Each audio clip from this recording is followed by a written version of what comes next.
Okay, everybody, we're ready to go. Just to let everybody know that we're going to be, we had an issue with the live video tonight. So this will not be shown live on TV, but it will be shown, it is shown live on YouTube, and then it will be recorded and then show later on. So with that, Teresa, if you want to unmute and start the meeting if you like. All right. Thank you very much. Okay. Well, I'm still muted. Am I still? No. No, okay, you're I'm good. Okay. You're good. You're still muted. Okay. All right. Welcome to the Tuesday, June 23rd special meeting / workshop. And the reason why we're saying it's a special meeting is because we never usually conduct business on a workshop, but we are going to have to take a vote on something this evening, and we'll be taking a vote on the amended agreement to the pilot with Entergy. So that's why we're calling this a special meeting. If you could please join me in the Pledge of Allegiance. I pledge allegiance to the flag of the United States of America and to the republic for which it stands, one nation, under God, indivisible, with liberty and justice for all. All right. Thank you, everyone. Okay. We have David on and we have Mr. Cohen on? Yes. Okay. I think what I'd like to do, since we have both those gentlemen on, our planner and Mr. Cohen, I'd like to change the order of the agenda here and get right into the workshop items. Is that okay with everyone? Yeah. Yep. All right. Thank you. This is Mr. Cohen is with a company, and he's talking about potential development of the Griffin property, and so we're going to let him describe this evening what his thoughts are, what he'd like to do. So, Mr. Cohen, is he still there, or did he mute himself? Yep, he's good now. Mr. Cohen, before you start, just want to let you know we have members from both the village board members, the planning board, and the zoning board on the line as well. This will be the first time everybody will be seeing your conceptual plan and what you'll be looking for to move forward. So I'll give you an opportunity, everybody, to take a look at it and maybe give you an idea of what to be looking forward to as you go through the process. With that, Mr. Cohen, thank you. Thanks, Marcus. Thank you, Mayor. I'm Brian Cohan, and this is my to forward our firm bio to everybody, and it gives a snippet of some of our most recent projects or currently active projects. But Michael and I have been business partners in Benchmark for, I think, close to 8 years now, and both of us have been in the construction and development industry for well over 20 years. So, as Mark and the mayor had teed up, one of the things that we have been told is unique in the way that we operate is our approach and our methodology of permitting with municipalities is to introduce ourselves and to introduce a concept of a project. And, you know, the very first step in the process is to get the community, the stakeholders like yourselves, to react to the idea and respond to it. And, you know, our approach is to go to communities where we are wanted for what we're proposing.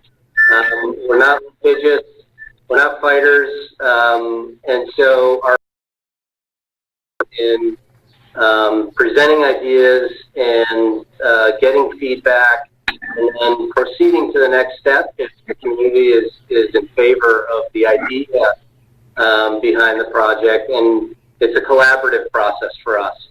One of the things we say at every first meeting is, what we show you today, we can promise you one thing: that will not be what finally gets built, because it never is. It's the beginning steps at the idea stage, and there's a lot of stakeholders in the process, and it evolves. And if we're fortunate enough to get to the final stage where something's permitted and it gets to the point where it's going to come out of the ground, a lot of time has passed, and hopefully a lot of different ideas have been shared, and the project evolves. So our task in this Buchanan project was initially just from our own expertise and assessment of the site. Benchmark has assessed that the minimum size project that we think is feasible on this site is 100 units. So at that point, we take that concept, that bare bones concept, and we task our professional team to assess the feasibility from a technical standpoint, from an engineering site civil standpoint, and then we have our architects assess from an aesthetic standpoint and a massing standpoint whether we can actually create a project of that size for the site. Is it appropriate for the site? And then the last thing we do is we assess the current zoning, the underlying zoning, and try to make a legal determination that if the community is in favor of pursuing it, is there a legal path to actually permit the project? So that's a lot of the homework that we've done so far to get to where we are tonight. And I'm going to share our screen. I'm going to try and share our screen. This is our first Zoom village board meeting, so bear with us. So let me get the full screen there. To get to where we are tonight. I can see it. I just want to say a shake of hands. Does everybody can everybody else see it on the screen? Perfect. It looks like everybody can see it, Brian. Good. Great. So this is just our cover page. and the image is some preliminary sketches that we had done early on. But I'm going to take you, the first slide I'm taking you to, this is, we hired Insight Engineering. I'm pretty sure everybody is familiar with that firm. It's a fairly local firm, and I know they've been in front of you before. So we tasked Insight with doing a technical review of our concept, footprint, and to assess whether we technically can fit the project on the site. So, you know, the key criteria and issues that Insight was looking at are the wetlands, the steep slopes, stormwater management, and traffic circulation to determine whether we can get the right circulation on the site and emergency vehicle access and turning radiuses, things like that. And this plan that we're showing you right now, obviously it's a concept plan, but it technically works. I don't want to, tonight we don't really want to get into the weeds of technical details because the plan hasn't been fleshed out to that degree. It's really at a high level. We haven't been able to uncover anything that makes it impossible to do the deal, which is, you know, our process to keep going through the process. I'm going to take you through to the next slide, and this, in order to get the site, to get this building to fit on the site, it requires that we do parking underneath the building, because we've determined that with 100 units, we think we need a minimum of 1.5 spaces per unit to have the site properly parked, both for residents, visitors.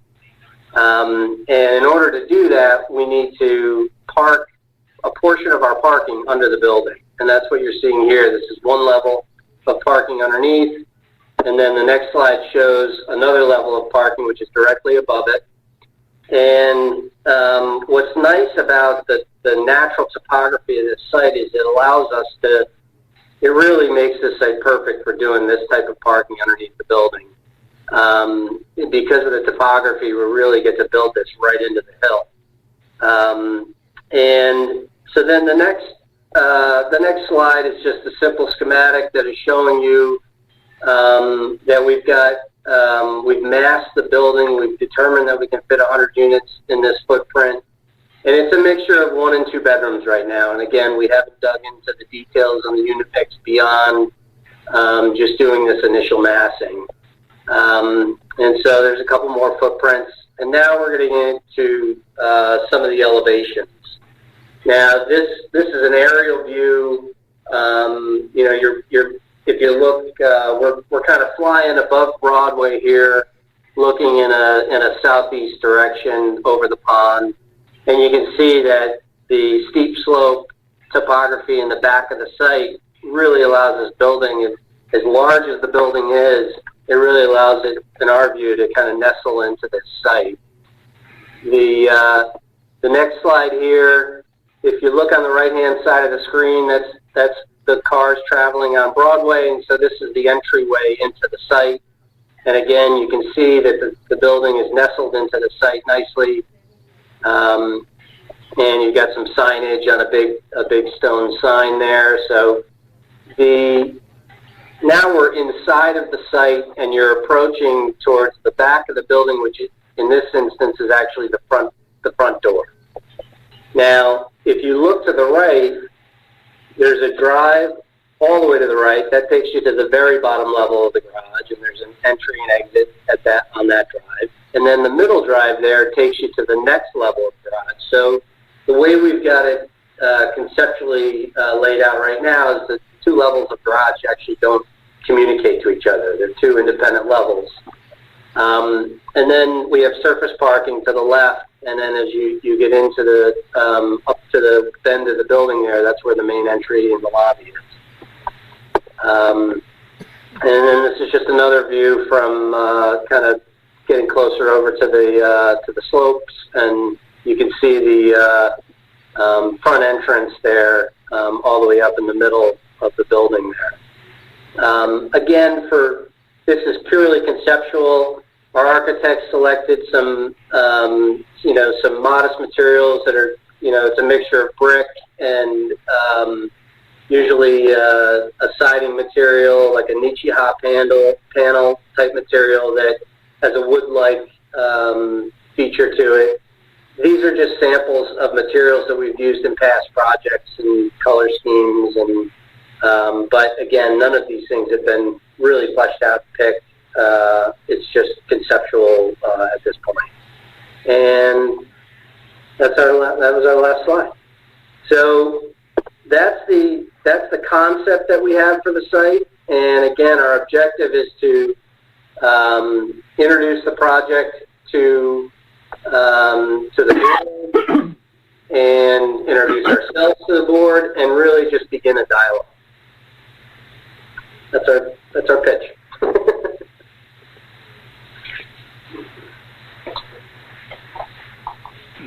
I'm sorry. These are going to be market rate apartments that you're considering? Correct. We are market rate multifamily developers. We do not have expertise in affordable housing. We really consider that a specialty and expertise. It's a whole other kind of financing. But yeah, we see this as market rate. And we see it as a direct competitor with some of the new stuff that you've seen built in Peekskill. That's what we think the competition would be for this project, that level of product. How many stories will it be? So the lower 2 levels, which are basically like walkout levels, those are the 2 parking levels, and then there's 5 levels of residential above the 2 parking levels. So in our view, those parking levels are almost subgrade. So as you pull up to the site, I'm going to share our screen again.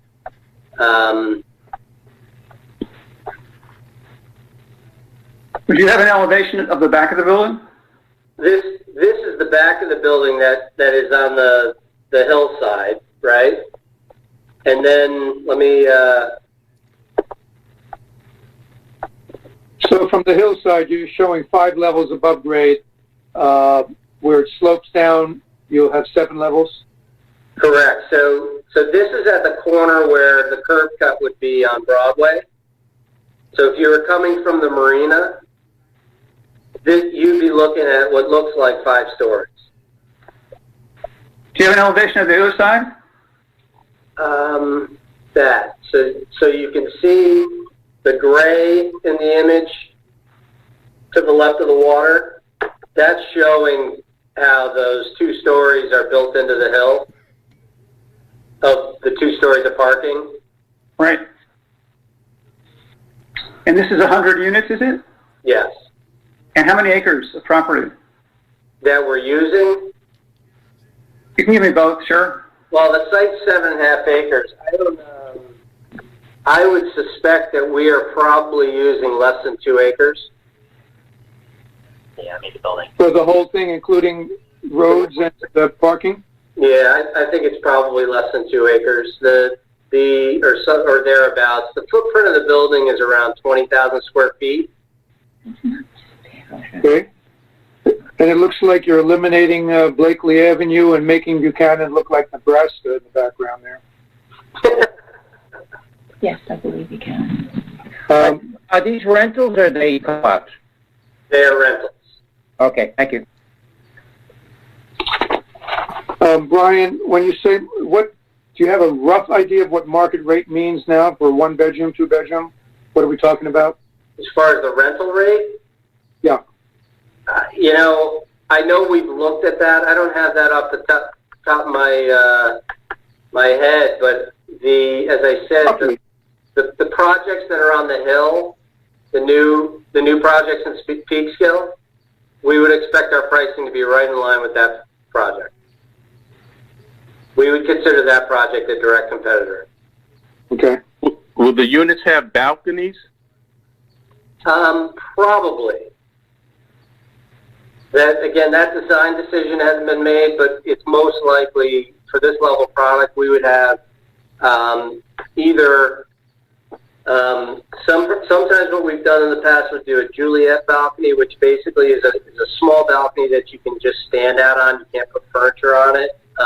Other projects, what we've done is we've had sliding glass doors or just French doors that open into the unit, and there's just a railing on the building. And then other projects, what we've done is actually incorporated a full balcony on the unit. That we will have to look at the project that the product in the market that we compete most with, and see what they offer, and then understand the cost of the balcony feature and how we approach that. You envision that the upper level apartments will have a river view? We hope so, and we will, when we get into if we're fortunate enough to move forward further, we would end up probably flying a drone and assessing that just from a marketability standpoint. But it seems likely that the top floor should have some views. On the parking is underneath the building, is that just going to be 1 level or 2 levels of parking? This meeting is being recorded. It's 2 levels. Okay. So let me, and actually in this image, if you look at the 2 lower gray levels there on the front of the building, or the back of the building, the pond side, that's the 2 levels of parking. Okay. Would there be any of the access to the waterfront, to the water? It'll depend on whether we can or not, but conceptually we've thought about, if you go back to our cover page, we thought about having a passive recreation area there. So something where you're sitting and, we conceptually had a gazebo at the end of the building there. So something where people can, at a minimum, enjoy the view of the water and interact with it in some way. That would be nice to do. Nick Zachary here. When you say the water, you're referring to the pond, not to the river. Correct. Of course, the river there's a park and there's public access. I have a question, gentlemen. When you say that the minimum number of units for the project to be feasible is 100 units, can you give us a little explanation of what that means, what it takes to be feasible, and why 100 units?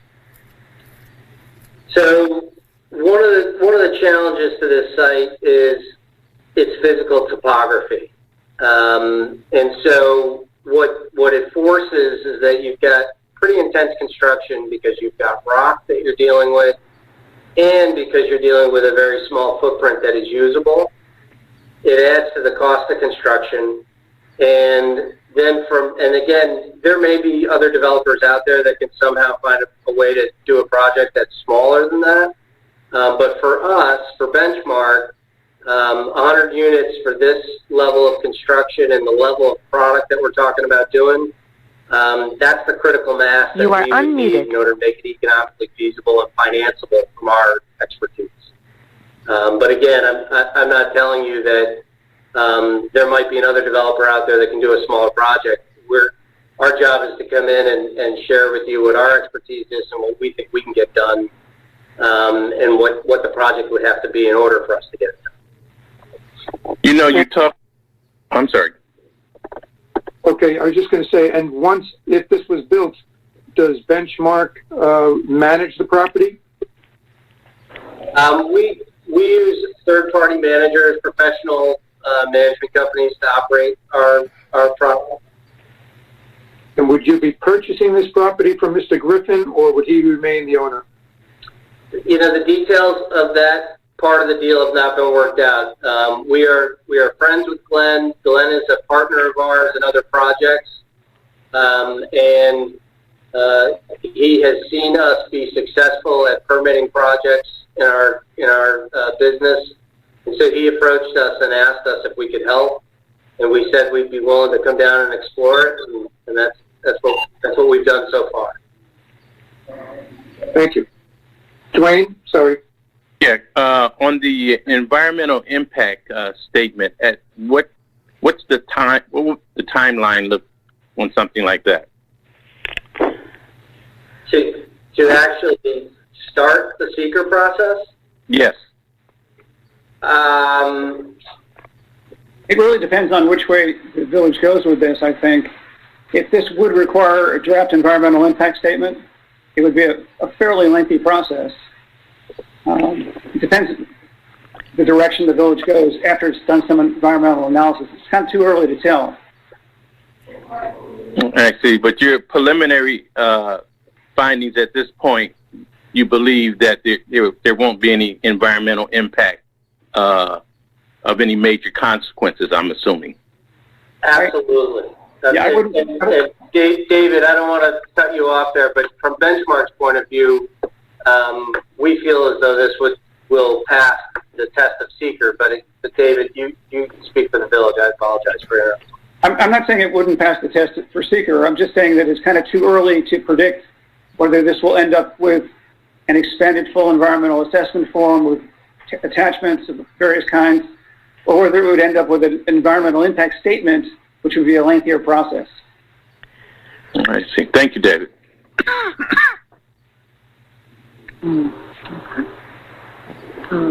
Any other questions? Nothing from me. Okay. One question. Has any analysis been done with respect to how this relates to the steep slopes chapter of the village code? I don't believe we are within the steep slopes and running afoul of that. We had examined whether we needed to do that, and I don't believe that this concept actually goes into the steep slopes and runs afoul of that. Thanks. All right, I don't have any other questions, and I want to thank you, gentlemen, for doing our wonderful Zoom meeting. I think we all hate the Zoom meetings, but this is what we need to do to get business done right now. Hey, Teresa? Yes. Can you hear me? Yes, I can. Good. This is Anthony. Hi, Anthony. I'd just like to let everybody know, in reference to the village code, that if this project were to proceed forward, it would require a use density variance as well as a building height variance. Mm-hmm. And if it went into the steep slope, it would require a steep slope variance. So that just as far as the village code goes. So thank you. Thank you, Anthony. No problem. All right. So we thank you for the overview. And of course, we're going to have more questions and more discussions. But thank you for just, the preliminary, showing us what your interest is and what you'd like to do. But I'm sure, like I said, there'll be more questions, I'm sure. Well, we'd like to thank you for hosting us and inviting us to the meeting, and we look forward, hopefully, to having some more conversations about the potential of the project. May I ask, at this point, what do you see as the next step in your exploration of this project? What's the next step going forward? The next step for us would be feedback from the village. Mm-hmm. Okay. And we're not there yet to green light it, or there's a lot more discussion for us to, it's an interesting concept. But like I said, there's much more discussions amongst the village board that has to happen. Just one final question for me in terms of hooking up to our sewer system and the capacity of our sewer system.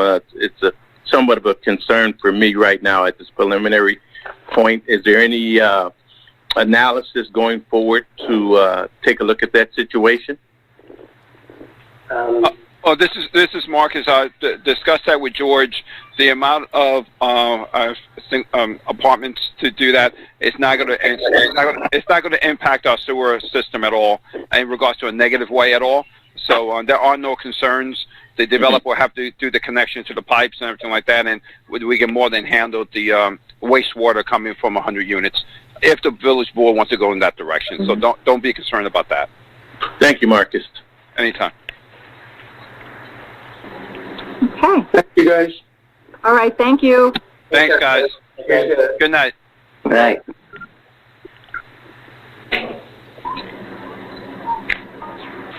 And while I have everybody on the line, I want to thank everyone for calling in tonight on this call, the planning board, the zoning board. We're just doing some preliminary things. The next thing, I'm going to keep my ears open, my mind open, and just understand what the discussion is with the planner, with David, about the potential overlay district on 9A. So David is going to go through this, explain to us what an overlay district is. There has been no decisions made on this. Like I said, this is very, very preliminary, but you know what? The village does need to look at doing some development to help our tax base, since we're losing so much with the closing of Entergy. So we need to start thinking a little more forward and out of the box, but still maintain the character of the village. So that's the ultimate goal here. So, David, if you'd like to walk us through this, we have a lot of the planning and zoning board here with us. So, thank you very much, Mayor.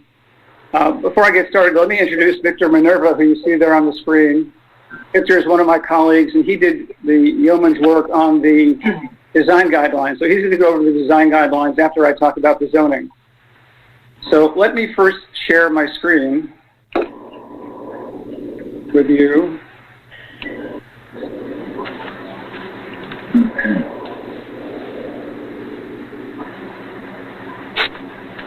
Gotta move this. Got a bit of a slideshow here for you. Can everyone see that whole slide? Yes. Yes. Yes. Yes. Okay. No. I don't No? have that in front of me. No. It's on the screen. You should be able to see that on your screen. Can you see it on your screen? No, I have Village of Buchanan Comprehensive Master Plan Yeah, that's it. implementation. That's That's it. it? Oh, okay. That's it. I Success. thought you were showing a picture. No. That's what you should be seeing. So what we're talking about here is an implementation of the comprehensive plan, and it would be done by way of the C1, C2 overlay district. And overlay districts are used in planning on a regular basis. As a matter of fact, not to compare the Village of Buchanan to the City of New Rochelle in any way, shape, or form, but as a matter of fact, down there they have about 10 different overlay districts for different purposes. Sometimes overlay districts are used to protect natural resources. Sometimes they're used because certain parts of certain zoning districts are not like other parts of certain zoning districts. For example, in this case, the C1 district from Village Circle down to First Street is somewhat different than the C1 district from Village Circle up to Route 9A. and that's why only the northerly part of the C1 district would be included in this C1, C2 overlay district. So there's a distinction to be made there. In this case, since it would apply to all of the C2 district and only part of the C1 district, the best way, or certainly a sound way of doing it, is to have an overlay district over part of the C1 and all of the C2. Going back to where this all started, it started with a comprehensive plan. Number one response in the public opinion surveys in the comprehensive plan was the appearance of the Route 9 corridor. The comprehensive master plan also cited a lack of design guidelines as a deterrence to enhancing the community character of the village. The comprehensive plan expressed the need for streetscape requirements for Route 9A corridor, attractive lighting fixtures, street trees, sidewalk and curbing improvements as well.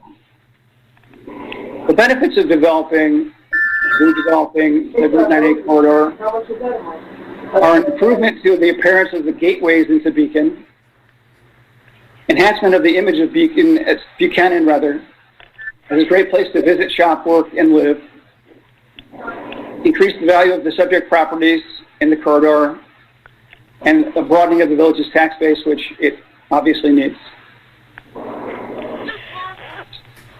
So the recommendations in the comprehensive plan for implementation of this all was the creation of incentives for development and redevelopment of the 9A corridor. I think it's fairly safe to say that the 9A corridor has not changed very much for a very long time. And it probably will not change very much for a very long time unless there are some incentives built into the zoning. That's the best way to try to accomplish that, or one of the best ways to try to accomplish that.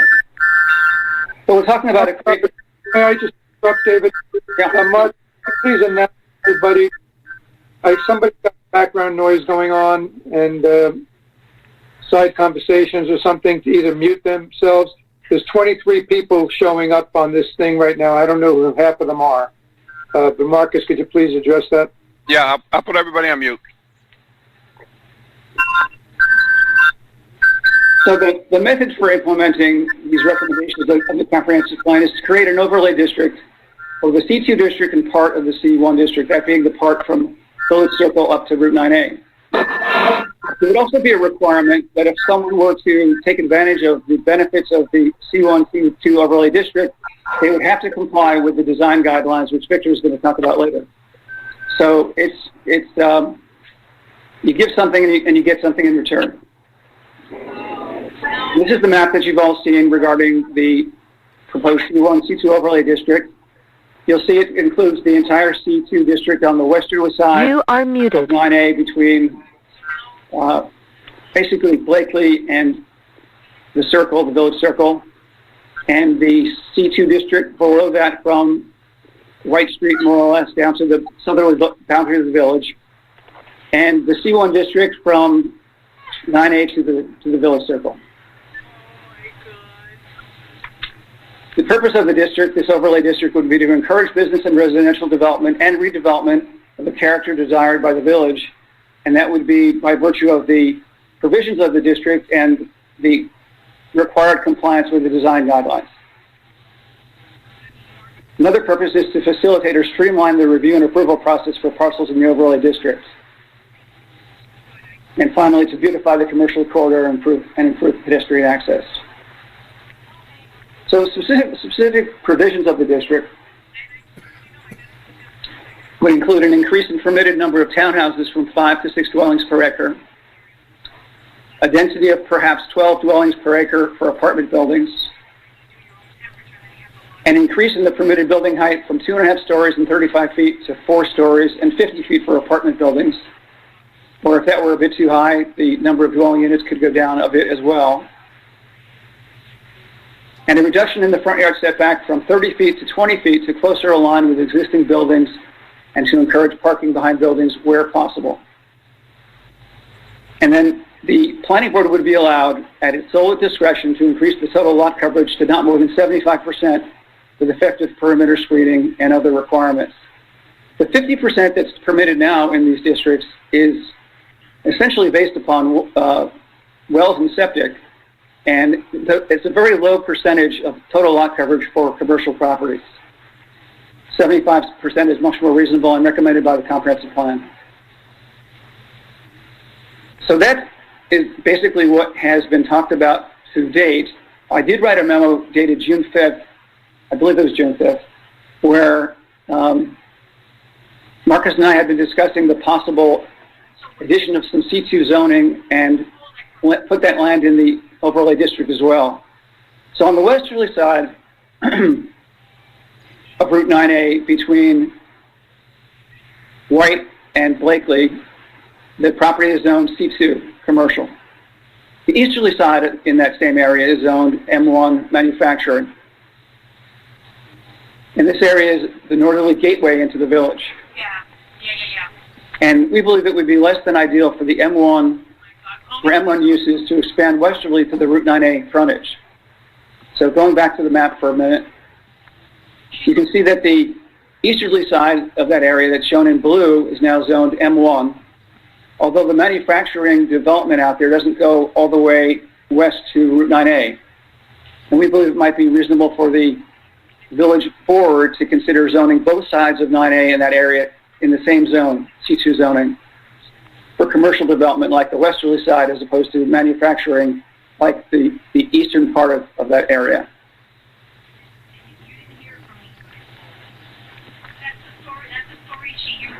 Commercial uses would be more appropriate than industrial uses in this area. And there's an opportunity to enhance the look and image of this stretch of 9A in the village. Next time. We can either talk about this right now or go on to the design guidelines. You are unmuted.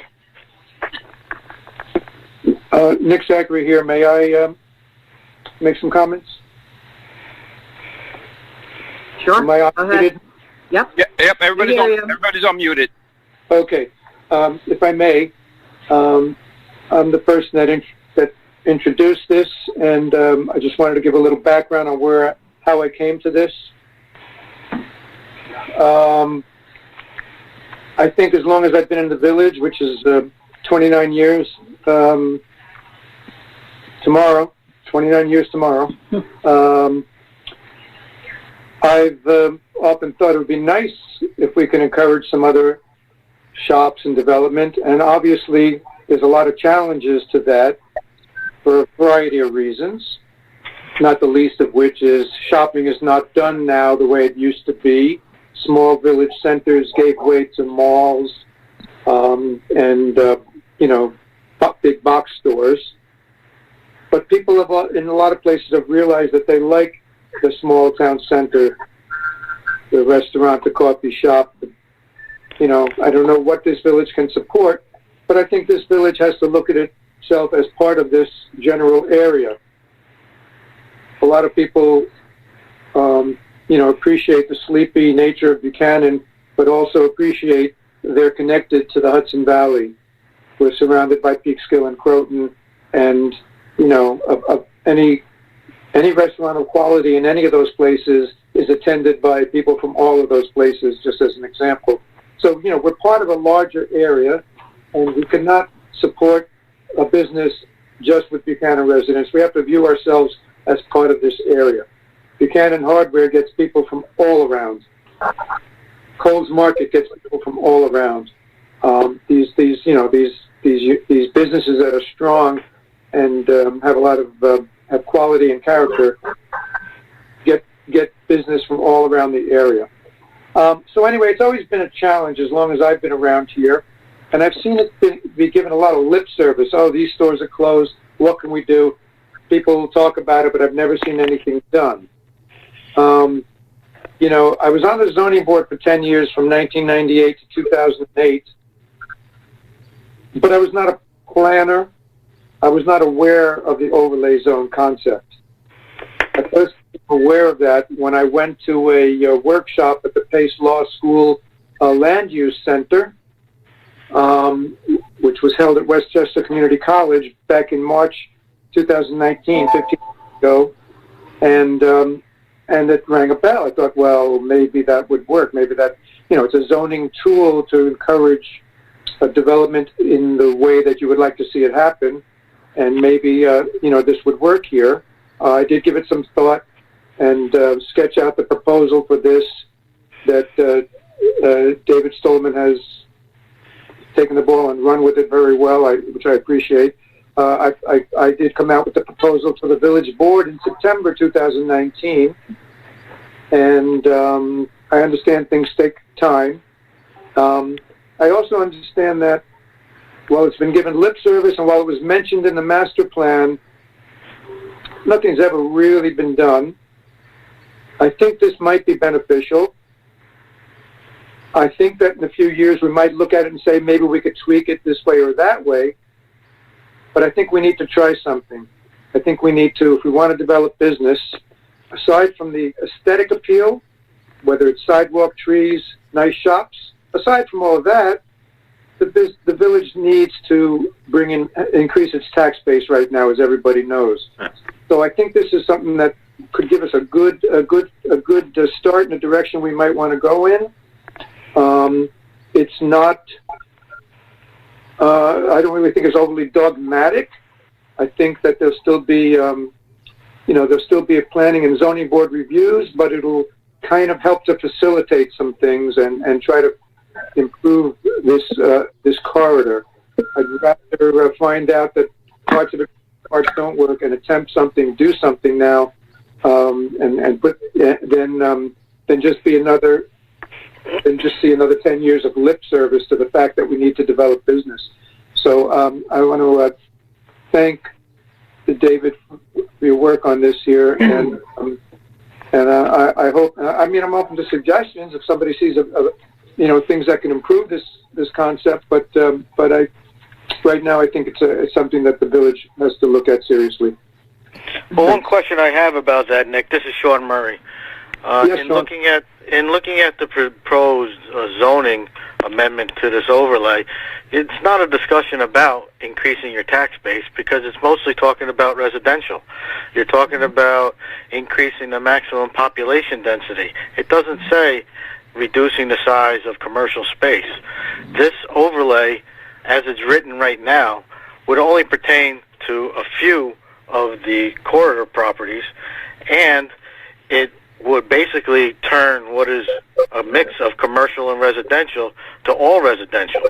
Now, as you know, communities and school districts do not benefit financially from increased residential populations. They improve their tax base and their revenues through commercial. When you're going to go from 5 units to 12 units, that's increasing the amount of services that the community has to provide, as well as the school district. I know we're not a school district. I know we don't set the tax rates for the school district, but our planning and our zoning requirements will impact the school district tax base, which will directly affect the residents of the village. The amount of money that comes from a residential development is far less than a commercial and residential development. Now, when you said that this coincides with the master plan only has one brief paragraph about the C2 zone, and it suggests removing the ability for mobile home parks to be developed in C2. It doesn't say much about increased population density. It talks about it in the C1 zone, but it only says discussion should be presented to increase the lot coverages. So I think this is a little bit misguided. Also, this proposed overlay does not come anywhere near meeting the legislative intent as put forward in the draft resolution. The draft resolution says that this is to protect the health, safety, and welfare of the village residents. Increasing the population density is not protecting the health, safety, and welfare of the residents. Increasing the lot coverage is not doing that, and changing the frontage is not doing that also. You know, there's a whole list of things that I believe this is really circumventing the change of zoning, because you're trying to change a zone for some properties, by only doing an overlay. You're intentionally creating two conflicting documents in which the law says the overlay document will supersede the underlying zone document. So everybody should be able to be treated the same in a C1 or C2 zone. The original intent of this overlay district, as you had said, was to help with conservation of certain properties. There are communities such as New Rochelle and other communities that use overlays for waterfront development so that the underlying zone of the waterfront can be maintained, but to allow for the increased usage. If you look at some of the legislative intent when this was first created many, many years ago, the statements made were that this is an increased regulation to have better conservation as well as use of property. And I think this is being used in such a manner where it's circumventing the change of zoning, the change of descriptions. You know, I talked to David a little bit and yesterday, and one of the statements that he had made was that you only wanted to do certain C1 zones, specifically like he had mentioned from the Circle to First Street. The master plan we had implemented, I don't know if you remember, the C1 zone in that area used to be a lot greater. We reduced that down to what it is now. And if it's still going to be an issue, maybe you should just create your own independent zone for C1. Because, as you know, the master plan had stated in several areas that the C1 zone was too big and the actual code cannot be followed because of the size of the parcels. So some of these C2s, C1s, shouldn't be affected by the overlay. That should just be changed to residential to R10 or R7.5 because of the lot sizes.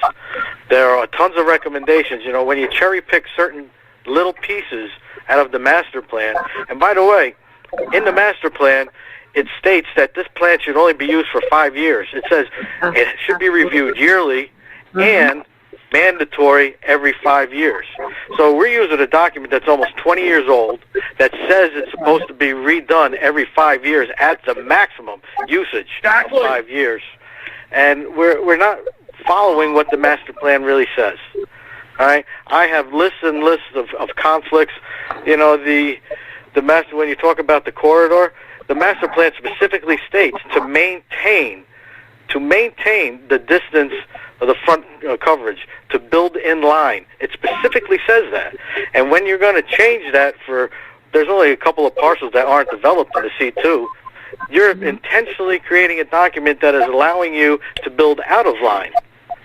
So if you guys want to change the C1 and C2 zone, no problem.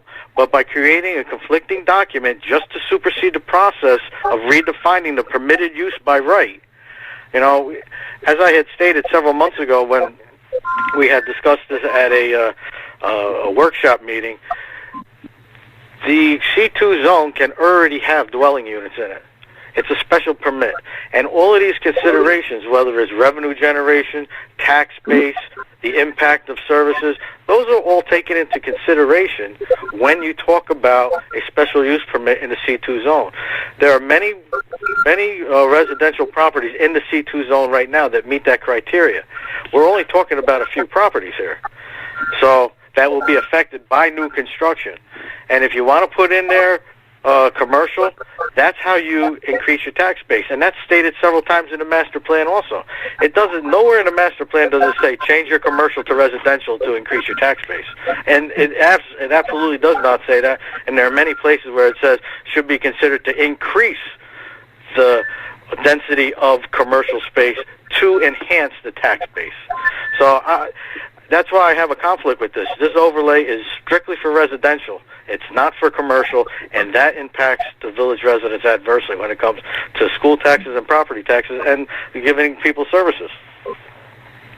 I know I said a lot, Nick. I'm sorry. So I'll allow people to absorb it, you know. It did say a lot. I could, you know, if you want me, do you have more to say? Because I'll respond. No, go ahead. You know, I don't want to monopolize the time because sometimes when I say things, I say too much and people forget what was done in the beginning. So, you know, anybody can rebut what I said, you know. Well, fine. Let me just I'll try to comment on a couple of those things there. First of all, I understand your point as far as the C1 along Tate Avenue, and we did shrink that a bit, but that's large. That's primarily residential. There are a couple of commercial things tucked in there, but otherwise, the C1 and C2 is very mixed residential and commercial right now. This is not intended to eliminate commercial, because I still think one of the main things that has appeal along that corridor are the commercial flow and apartments above type development. Although I think there's more demand right now for residential than commercial, and that's a big part of this. There absolutely is more demand. But the problem being is this overlay is not taking into account any commercial. It is making it as of right permitted use for sole residential. It's not eliminating. It absolutely is. It's making it as of right. When you make it as of right, you can follow the multifamily and apartment use dwellings. Right now, in order to add residential into that C2 zone, you have to have a special permit. And that special permit will take into account whether there is commercial and a mix. But you have taken that ability away. That the permitted use by right specifically states the 12 dwelling units per 40,000 square feet and 50 feet of four-story building. You can no longer require that person who is trying to develop that land to put commercial in the C2 or C1 zone. It's specifically stated in there. John, that's not a banned.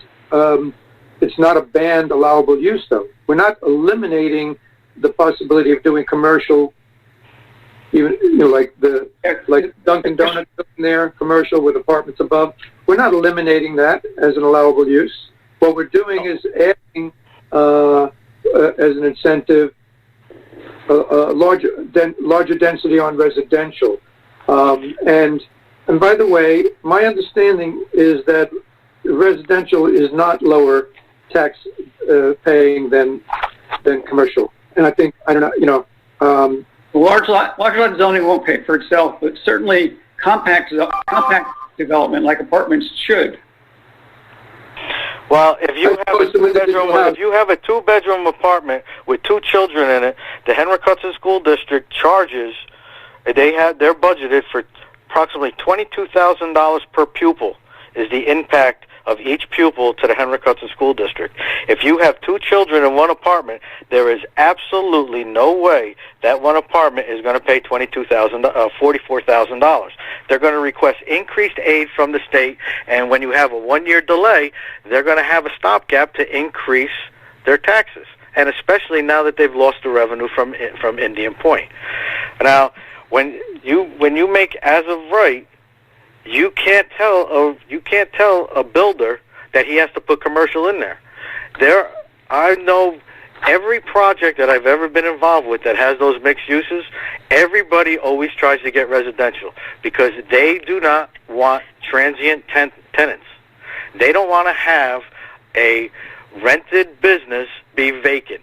They lose money. But if they can have that person in there for a 2-year lease, they're guaranteed income.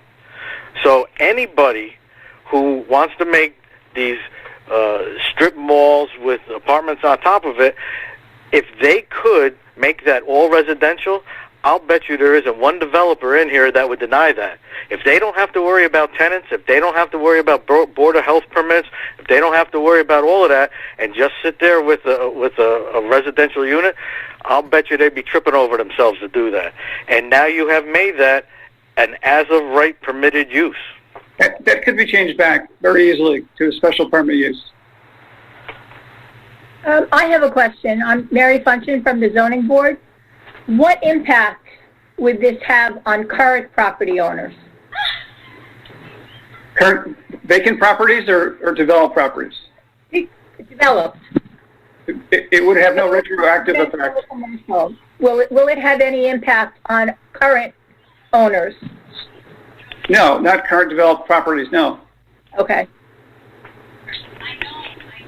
And Sean, you mentioned so many different things. It's hard to respond to all of them. I know, that's why I stopped talking.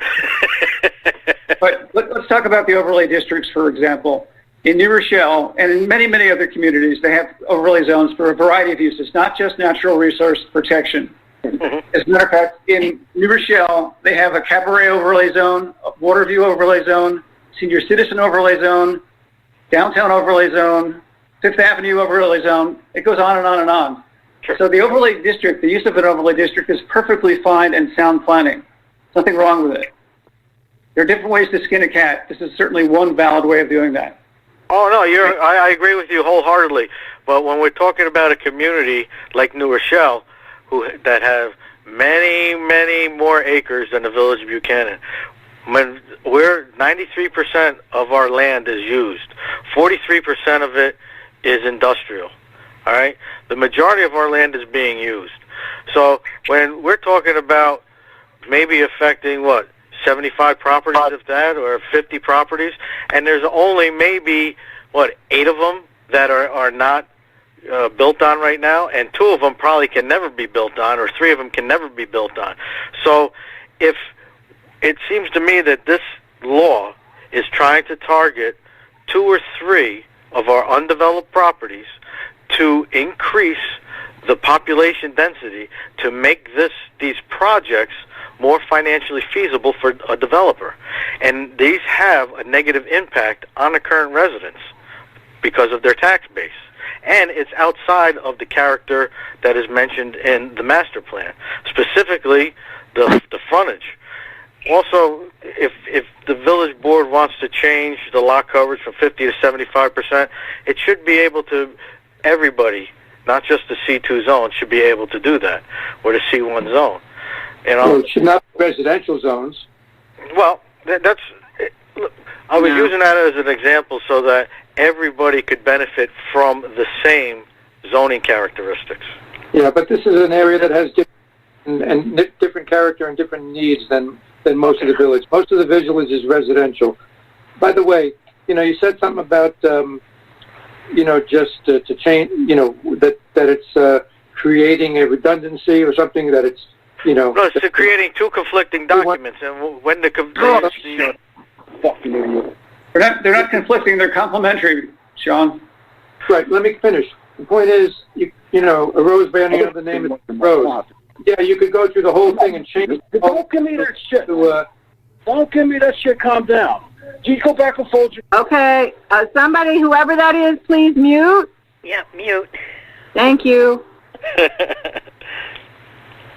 So the point is, yes, you can totally redo the C1, C2 zone and still call them a C1, C2 zone, but the overlay zone is a tool that facilitates doing that by, targeting specific things that you want to see without, it's actually, I think it's an easier way to achieve the same thing. As far as the residential area of the C1 that goes in on Tate Avenue, perhaps that would be better made part of the R 7.5.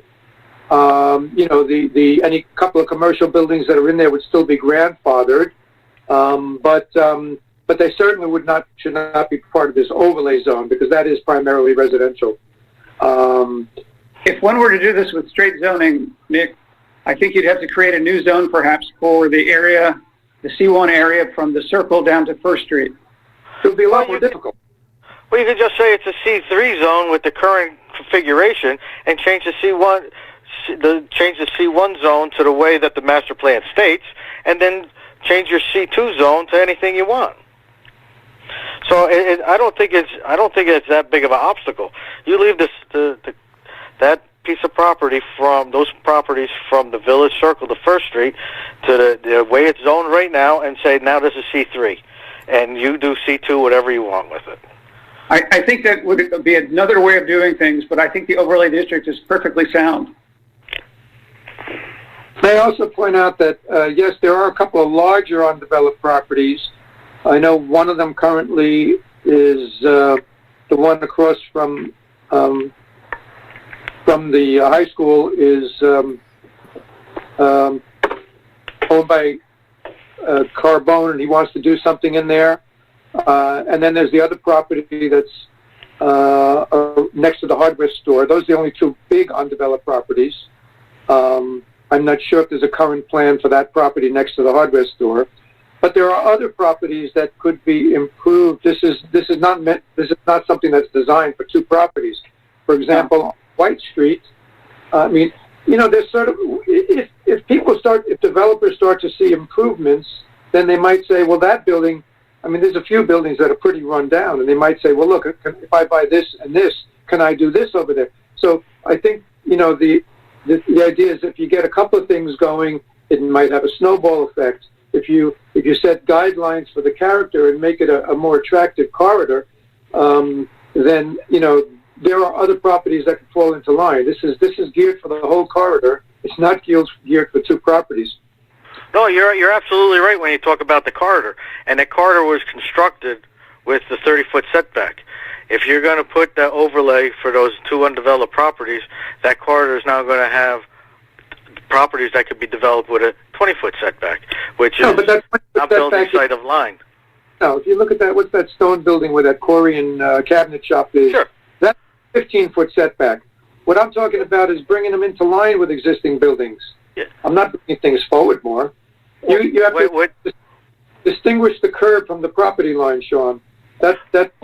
Couple of those older existing buildings are 15 to 20 feet from the property line. And in general, if you look at like commercial and downtown corridors, a lot of the businesses are closer to the street, and then sidewalks, of course, would be a wonderful thing. And then you get the parking behind or on side streets, hopefully behind. So it's not meant to suddenly bring things forward disproportionately to other places.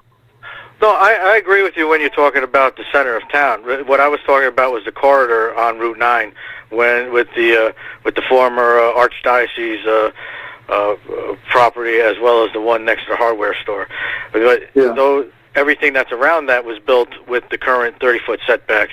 Now those two parcels are going to be, or actually 4 parcels, are going to be 20-foot setbacks. So I agree with you totally when you're talking about the Village Circle and those are C1s and not C2s. The corridor property is a little more challenging. And if you look at the master plan that's so often quoted, it specifically talks about the Archdiocese property to have conservation easements around the pond and some other things.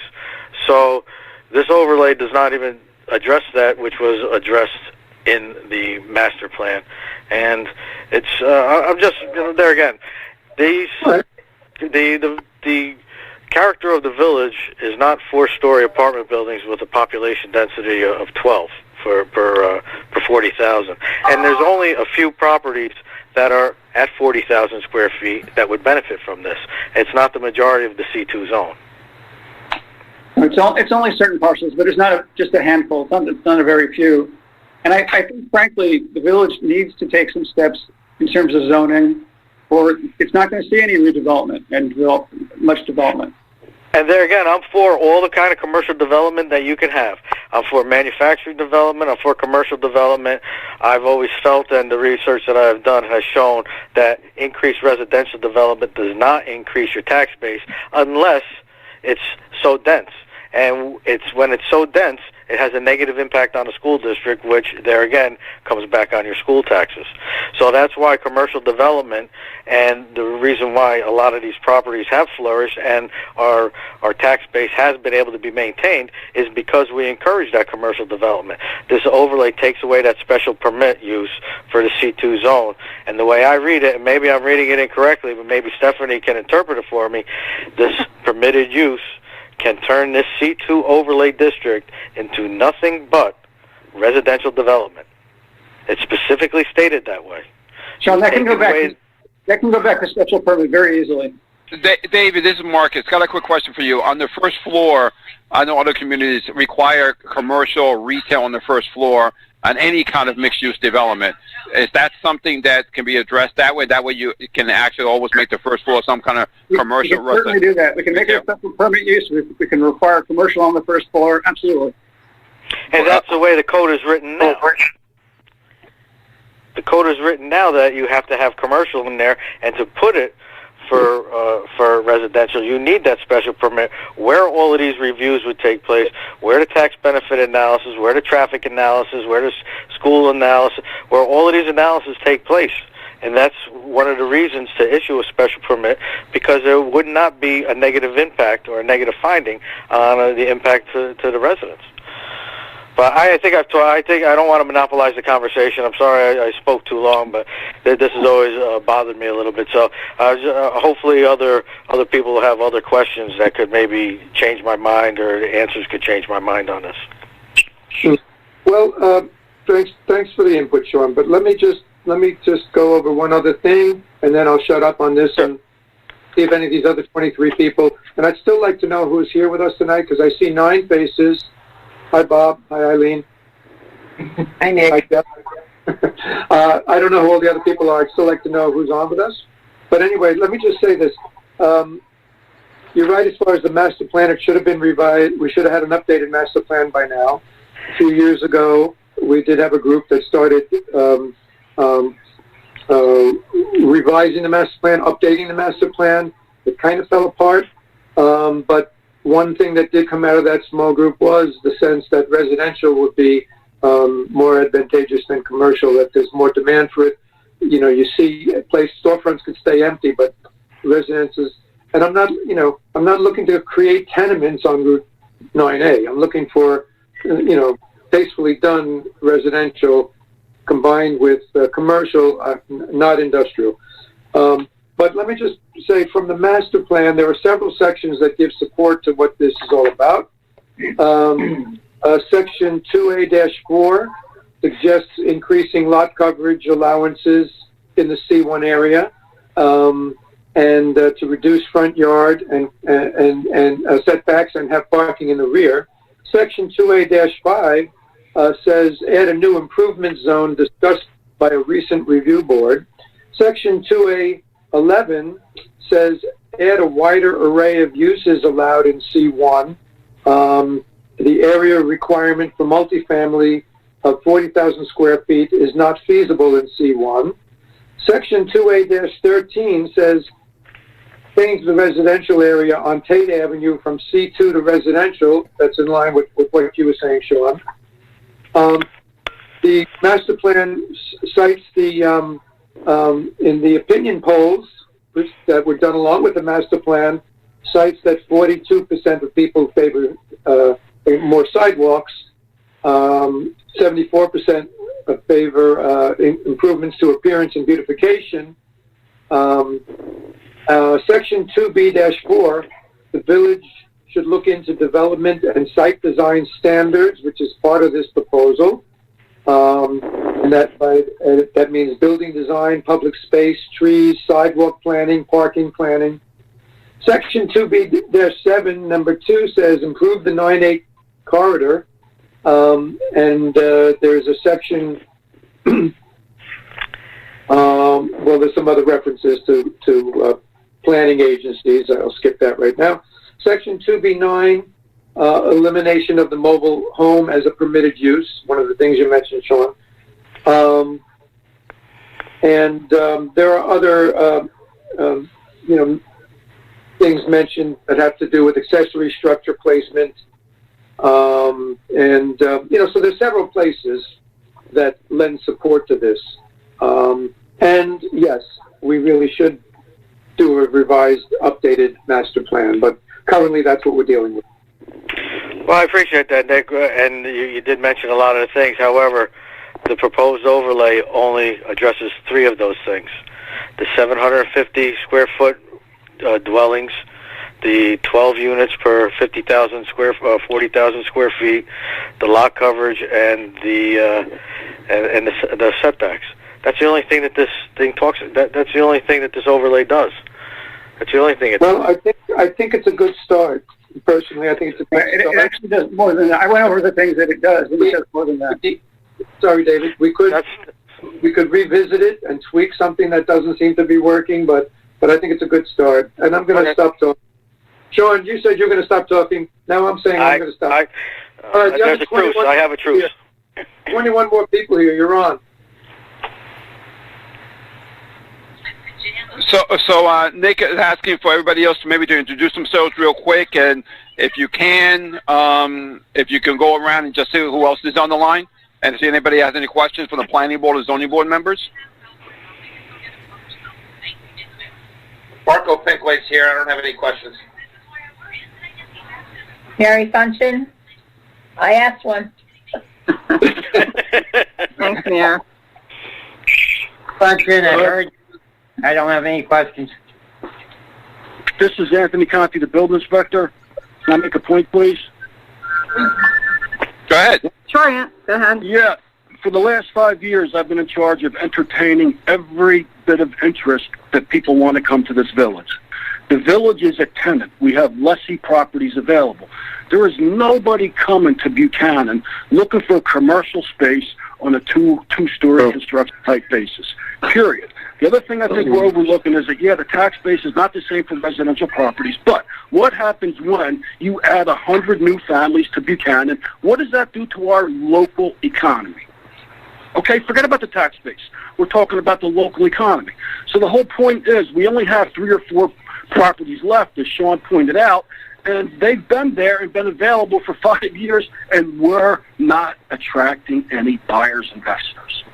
So that's why the need and the questions for all these changes come around. We need the money now. If we don't make change, we're going to go down. So, thanks, guys. What you do to me every day. I just would like to make a few comments about the commercial. It's very difficult to attract commercial. I know the 9A corridor is a mixed route. Excuse me, somebody's got a... I just muted them. Muted them. Go ahead. So, especially if you're thinking that you're going to get any type of a big business, I mean, Dunkin' Donuts, big business, that moved in. But it would be more of a mom and pop situation because you're not going to get a larger business because they do traffic studies, they do financial, like all kinds of different studies to bring in a big business. So any type of mixed-use building is not going to bring in, I know somebody wanted to bring in a big drugstore chain. That's not going to happen. It's 9A is, a secondary road compared to 9. So that's not going to happen. So we can just forget that. That's not going to be what it is. I'd like to do comment on the master plan. Yes, the last master plan was 2010. Yes, you are correct. That does need to be updated. We were working on that, and suddenly our world went upside down, and we were focusing on a lot of other things. You yes, are unmuted. It does still need to be updated. We do realize that, and as soon as we can kind of get this energy drama semi under control, I just now my life evolves around Entergy meetings, agreements, negotiations. This job, I love what I do. I love the Village of Buchanan. I want to see it thrive. I want to see it survive. But that, unfortunately, I had to put on a back burner. I'm doing way over 40, 50 hours a week, and I'm not exaggerating, and I'm not lying. This is very intensive right now. This is tough times.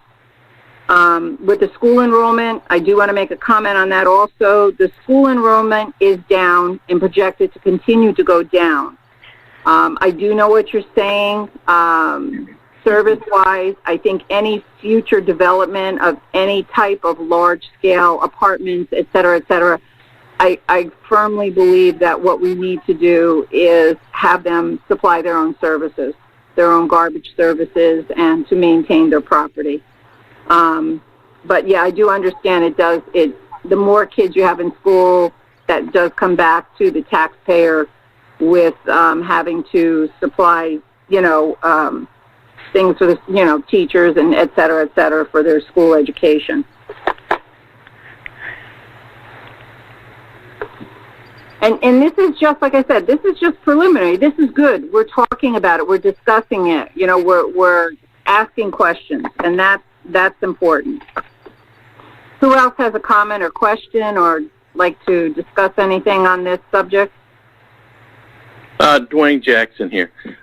It seems to me that, if we take a look at what our inventories are on Route 9A and what's there existing, most business owners or landlords or property owners in that area would certainly like to have commercial and residential, So that mix is right there, and it kind of puts the village between a rock and a hard place, because as Sean noted, that residential is going to affect other things besides what's going on in the village of Buchanan. So I think how we reach that balance of commercial and residential is the crux of the problem, and how many places that we can bring in a happy balance. And I agree with you, Teresa, that, certainly having this discussion now takes us forward to know that these are some of the things that we need to tackle going forward. But, it's going to have to be a mix between those two elements. Because if I'm a landlord, if I'm a property owner, I want to get the best bang for my buck. And if the best bang for my buck is to have some commercial entity with some residential entity, that's what I'm going to be pushing for. This is Marcus. I want to make one point too. Sean's comments are very on the point, and that's been dealt with a lot of other communities. So one of the ways that I've seen them deal with it is making mostly one-bedroom apartments or 2 bedrooms at the most. No 3 bedrooms to try to limit the number of children. I've seen a couple of developments where the same concern was that it's going to bring a whole bunch of children and increase school taxes, and some developers have agreed to keep the bedroom count low to encourage empty nesters, people who are downscaling from a big house to a smaller house, or young people who want to stay in the area and can't afford buying a house. So those are some things I've seen in other places, and I know David can probably do some research on that and see what's the right fit. Yeah, I agree with Marcus very much on that, and I agree with Sean that if we change the residential back to a special permit use, the village can more easily dictate commercial with residential above.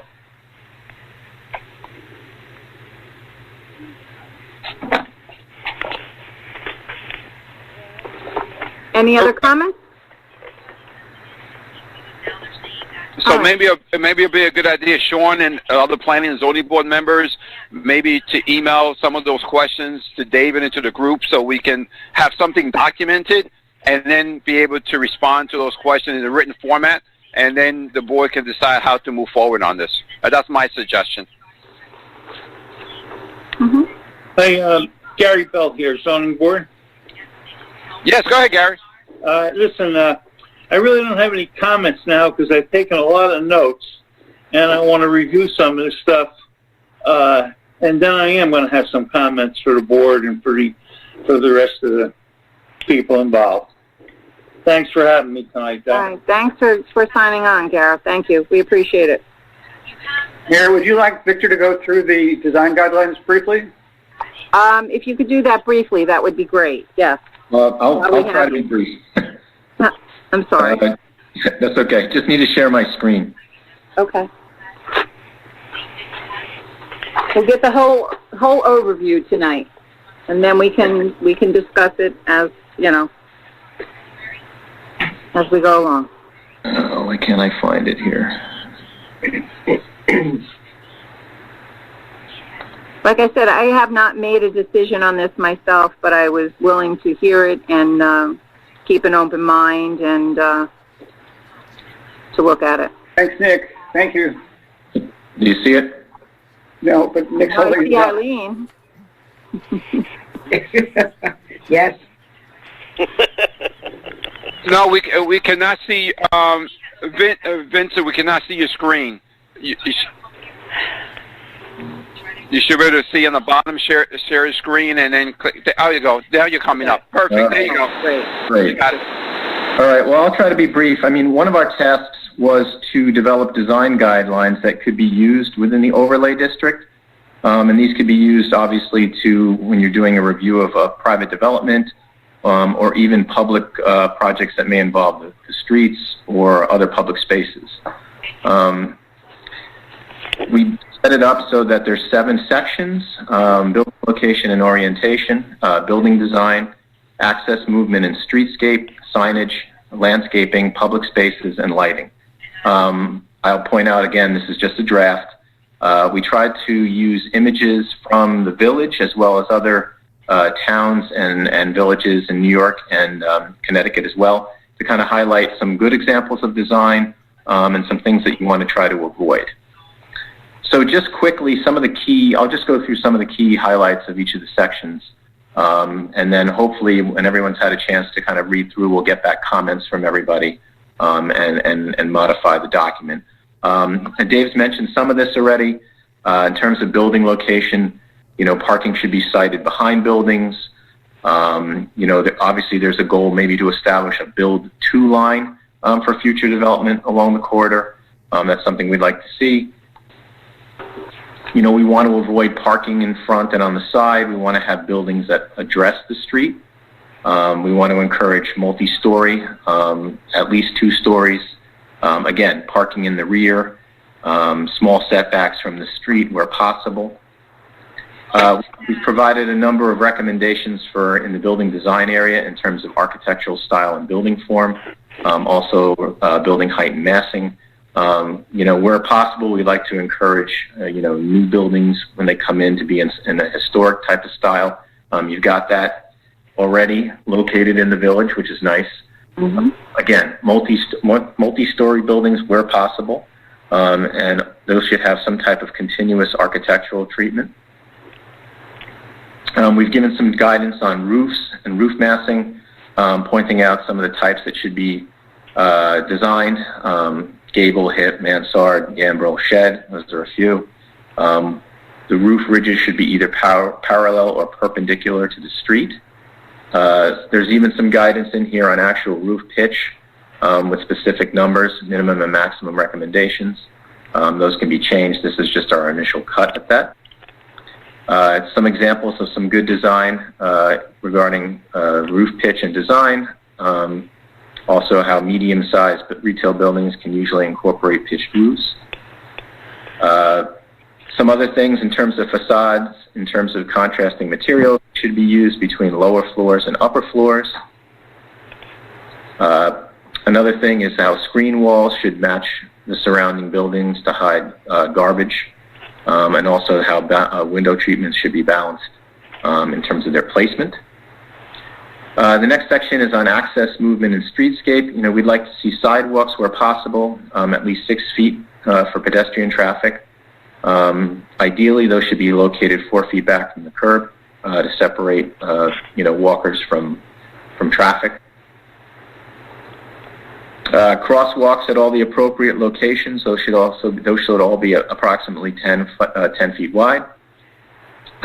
We'd also like to see reduce curb radii to reduce crossing distances where appropriate.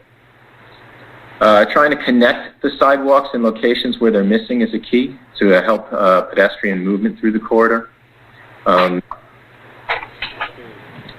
Also, in terms of traffic, trying to limit the number of curb cuts and also add appropriate pavement markings to limit sections of roadway where it's difficult to know where you are. Also adding left turn lanes, I should point out, and medians where appropriate to help increase vehicular as well as pedestrian safety. Parking we've touched on, but we've provided some examples of what good parking design looks like. Not just a sea of parking, but breaking it up with landscaping, and also connecting the parking lot to the surrounding development with some kind of pathways. There's a couple of examples, and the one on the lower left actually shows rain gardens, which can be used in parking lot design now to kind of capture some of the drainage. That's just this one graphic here is just in a perfect world how a corridor can redevelop from what it looks like, in existing conditions, by then making some just basic access and streetscape improvements to, if redevelopment were to occur, which, may not be the case for Buchanan, but it's something that we wanted to put in there to include in the document. Then we have recommendations with signage. Businesses should be limited to a maximum of 2 signs. We give some recommendations as what those signs should look like. They should be concise. short freestanding signs should be made of natural materials, located on some type of landscape base. In terms of signs that are lit, they should be made of natural looking materials. The color of the illumination should be the same for all signs on a building. Again, some of the things to avoid: ugly kind of window signs that degrade the functionality of windows. Trying to avoid box signage that really don't complement the architectural features of buildings. And again, a better example is the one on the lower left. That sign should be integrated into the building form, and they should be low and attractive. Landscaping, we want to encourage the use of appropriate native plants and avoid invasive species. Encourage diverse plantings where appropriate. These should be used to define parking edges. And again, we're trying to avoid parking islands where there's just large amounts of concrete. I know it was mentioned in the master plan about trying to increase the amount of public space where you can. And when you're doing this, you should try to incorporate art, public art, and some type of, place where people can sit. The example on the left is a pathway with benches. You want to have trash receptacles, some type of cover on the buildings to make it, a nice place for people to kind of, unfortunately now, but when they can really hang out again and congregate, make it nice for them. Then the lighting, we go into some specifics on lighting guidelines. Typically we're suggesting that LED lights with a color temperature of less than 3000 K. We want to avoid the overuse of light, and we've gotten some actual, guidance here on LED light levels in terms of foot candles by the activity and type of site. One of the big things is to avoid excessive glare. This happens when there are unshielded lights. You want to make sure that, when you're designing, the site, that the lighting does not produce excessive glare, and that it complements the architectural features of the building. We provided some examples of, how light should be directed down toward the street. And obviously you don't want to have the light directed into outside property boundaries. And then in terms of location, do you have pedestrian scale lights that might be appropriate for the village center? And then one of the big things is especially with gas stations, is to try to avoid the overlighting, and this can be done by using canopies that kind of shield lighting from the street. So that is my very quick overview on the design guidelines. Okay. Very good. And we have copies of that, so I'm not sure if the Planning and Zoning Board does, but let's get those copies of this to them also. Right, and these design guidelines would apply to the overlay district first, or maybe only, but they're intended to apply to the overlay district, but they could apply village-wide as well. Okay. Eventually. So are you saying, David, that this is going to be included in the law, actually, or is this going to just stay as a guideline? Because we do have a sign code, we do have lighting criteria in our codes, we have all of these some of these things in our code. Are you saying that this is going to be codified specifically for the overlay district? It's mentioned in the overlay district, and if you want to take advantage of any aspects of the overlay district, you've got to comply to the extent the planning board deems it necessary to the design guidelines, which are really not part of the zoning, but they're referenced by the zoning. They're guidelines, not laws, in other words. Right. And the planning board... If our sign code conflicts currently with this sign code, the sign design guidelines, we have to use the sign design guidelines provided in your draft. Is that what you're saying? Well, depending upon the situation and to the extent you believe it's necessary or warranted. So one doesn't supersede the other necessarily. And that's a planning board call, isn't it? Yes, it would be. Okay, so this is just a guideline. It's not a requirement that it has to be implemented in this overlay. Is that what you're saying? Correct. It's recommended, but it doesn't have to be implemented Understand, absolutely. Mandatory. Okay. Vincent, thank you. Some of that looked pretty nice. I'm wondering, could we just bulldoze the whole 9A corridor and put up some of that stuff? That'd be nice. Yeah. Well, that corridor has looked like that my whole life. Other than the new gas station, it used to be John Horton's gas station and Edwards before that, and this one just is a more modern one. But that Route 9A is not much change there. Time to change. So, Teresa, I just wanted to know, a copy of this was emailed to both the planning board and zoning board members. Good. If anybody wants a hard copy, additional hard copy, just let me know, and I can print out a hard copy. Anybody wants a hard copy of it. All right, great. Thank you. Can I say one more thing, Nick Zachary? Board members, if you know any of the local developers, I don't know, Santucci, Carboen, or any of the local people that have done developments in our area, if you know them, whether you play golf with them or you go to the health club, whatever, talk to them and get their input, because often they have interesting perspectives.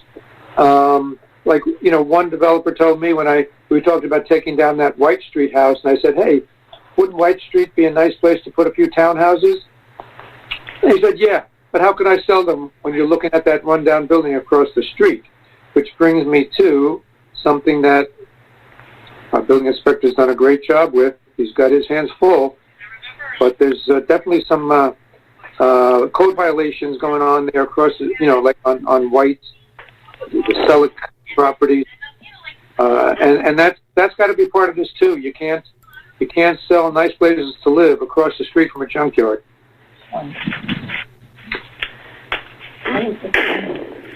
Period. End of what I'm saying. Okay, so I think everybody had an opportunity to ask questions, but please, I encourage anybody to write an email to the whole group or send it to me, and I'll forward it to everybody that does on this email and to David, and let David respond, and then we can, whatever the board decision is, to have another meeting like this or continue the dialogue as long as you would like it to go. Okay. Sounds good. Thank you. Thank you, everybody. Okay, Teresa, if you want to go to the next, do you want to go back to the pilot? Or... I want to go back to the pilot. Thank you. Thank you, everybody. Yeah. And the reason why I put the pilot number 3 is because we had people on the clock, and I just didn't think it was appropriate to have them sitting there while we were discussing something else. So what I'm going to do is ask Stephanie and Marcus. You have both worked on this with the pilot agreement. I would like, Stephanie, if you could just go over the differences in the agreement from the agreement that we previously had. And Okay, Marcus, you can also chime in. Okay, sure. So we're looking at our First Amendment to the pilot, which was brought about because, obviously, IP2 shut down and IP3 is going to permanently cease operations next April. And I think primarily the reason we sat down with this is the old pilot allowed either side, meaning the village and or Entergy, to opt out at any time. And I think you all know that what that would mean if Entergy decided to opt out would have been, put them on the assessment roll. That's not a happy place to be. And so we got together and over several months decided what we would do is we would enter into a 2-year agreement, and both sides decide there's no opting out. So this ends. This will expire May 31st of 2022. Hopefully any new owner, Holtec or other, will begin negotiations with us way before then. And as you know, we tried to get legislation passed up in Albany to allow us to continue a pilot, which would be helpful if the governor signs it. When we begin negotiations, we could enter into another pilot. If not, we would put them on the assessment roll, or perhaps, if possible, get into an assessment agreement. So in any event, it gave us some certainty for 2 years. It gave Entergy certainty that we wouldn't opt out and put them on the rolls while they're shutting down and trying to sell, and it gave us some certainty in taxes. The original pilot, which was done in 2015, stated that upon termination or shutdown, the pilot payments would go down 30, 60, 90. So the first year, the one unit shuts down, we get 30% less. The next year, the unit, IP3 goes down, we get 30% less of that, and 60% less of the other one. So it went down substantially. We got back to the table with them, and what we decided and agreed upon was that in the first year there's a 25% reduction, and in the second year that goes down to 50. So instead of 30, 60, and you'll see on page 4, it gives you the payments that you can expect now and next year. And that doesn't take into account cessation fund money should that become available at some point in the future, which would probably be 2 years from now. What else? Now, if you could spell out what the difference is, Marcus or Stephanie, if you could spell out what the increase is for this year from the pilot payment and also the increase for next year. Marcus, I don't have what we would have gotten.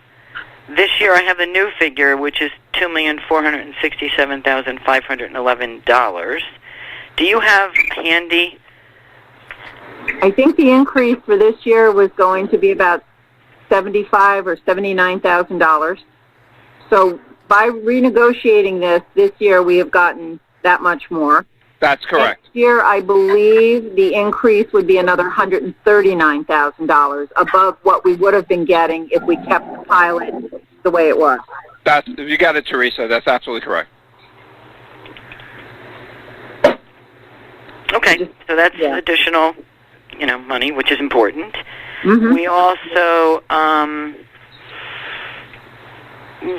the infrastructure agreement's different, and Teresa, I'll give that to you if you want to discuss it, because that's outside of the pilot. So those are the major changes that have taken place. We have shortened the pilot for 2 years. We hope, obviously, to begin negotiations either with respect to a new pilot if the governor signs that into law. I don't see any reason why he wouldn't. And nobody can opt out. So we can't opt out, and Entergy/Holtec, or whoever purchases it, can't opt out. It gives us some certainty. It gave us a couple $100,000 more than we would have gotten, and I think that was important for certainty for your tax base. And other than that, everything, pretty much stayed the same. I mean, we acknowledged in here that Holtec is going to purchase, that they will be bound by this should that occur before the expiration of this. But the important parts were that it's only 2 years now, and there's no opting out, and you got a couple $100,000 more. And Marcus, if I missed anything, chime on in. No, she's absolutely correct. As part of this agreement, too, the percentage was also shared with the school district as well. The school and the town was totally involved in this process. The numbers are a little different, but the percentages increases are actually going to help the school district and the town as well. Mm-hmm. So that, and then I'll speak to the infrastructure agreement. That's an agreement that we had made separate, and when we did the infrastructure agreement, we were up to this year $270,000. So when Unit 2 closed down, they were going to give us half of that. So we would have only gotten $135,000 this year. I was able to have a discussion with them and a negotiation with them, and they have agreed to pay the full amount. So we'll be also getting that full amount of the $270,000 for the infrastructure agreement this year too. Next year has not been decided yet. And the other point I want to make, the reason was on the agenda tonight is they're willing and able to pay us the extra amount, not only for the infrastructure, for the pilot, as soon as we agree to this. So this actually allows them to give us a check sooner than have to wait for the next meeting. So that's why the mayor wanted to put on tonight's meeting. If everybody agrees to this, I can let them know tomorrow, and we'll get a check within a couple of days. And we have a resolution on for it, I think. Yeah. Correct? Correct. Okay. The resolution is like 3 or 4 pages, Marcus? Yes. But it explains everything that Stephanie just explained. It just gives you the amounts and who's the parties as part of the agreement. Right. And so just to reiterate, this year the amount of payment to the Village of Buchanan will be $2,467,511 in 2021, 2022. So that will be for our next tax roll year, our fiscal year of 2020, 2022, $1,797,758. So you can see how these things, this substantially dropped the payments that we're receiving. But I'm happy that we were able to get something more from them this year. So would it be appropriate for me, since we've explained that,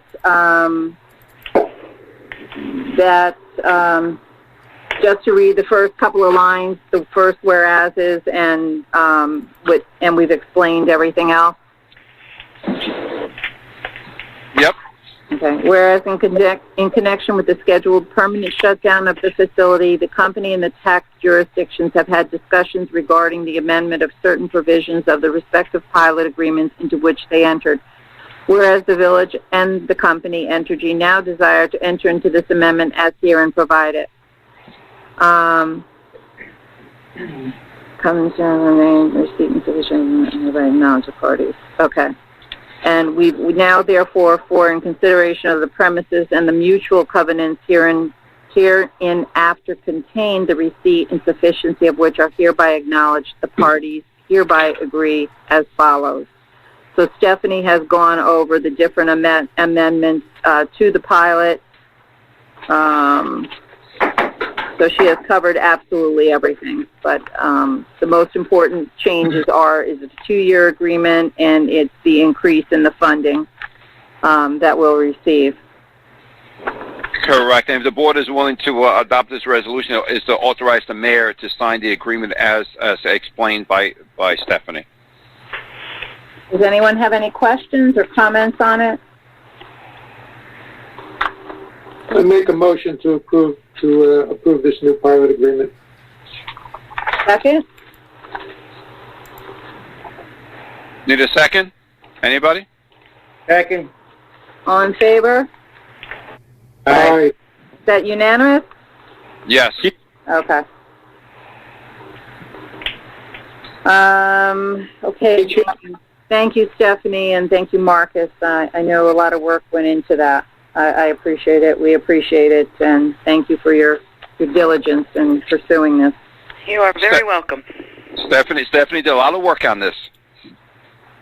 Marcus, you did as well. Great team effort. Yeah.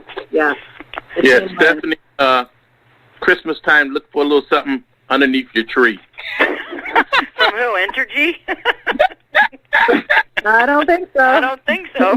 Yeah, I don't think so. Thank you, Dwayne. Okay, so thank you, everyone. So we're going to move on to the discussion of the local law regarding dumpsters and related fees. And yes, we did pass this last month, but I know there's been some of the trustees have gotten some feedback. Is there what comments would anyone like to make on this? Teresa, I just got bumped off. I just got back on. So. Okay, perfect timing. So did you vote on the pilot? Were you off when the pilot was done? Yeah. I mean, I had just lost you, and I had to reboot my whole system again. But okay, will you be voting? I'm voting yes. Okay, thank you. Okay.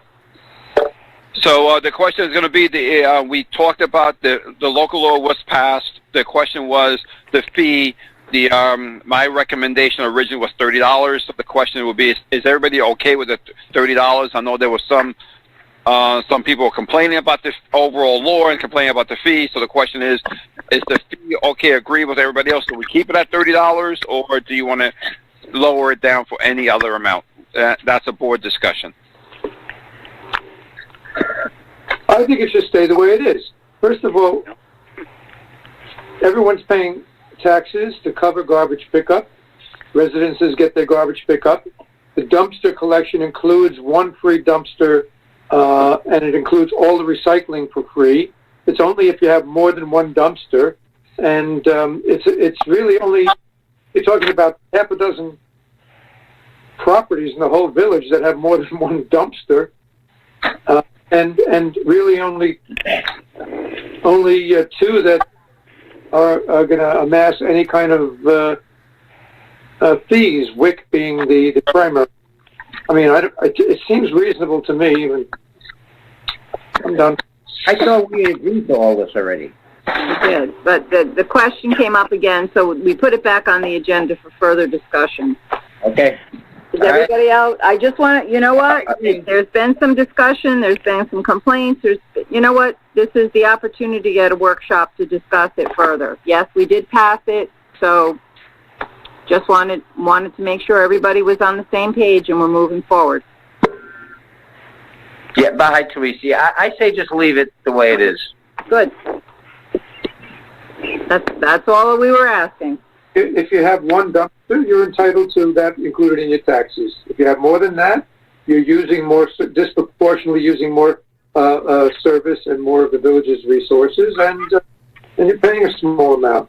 And if anybody's that concerned, let them get rid of their one dumpster and get everything into one dumpster, jump up and down and compact it with feet, and you won't get charged.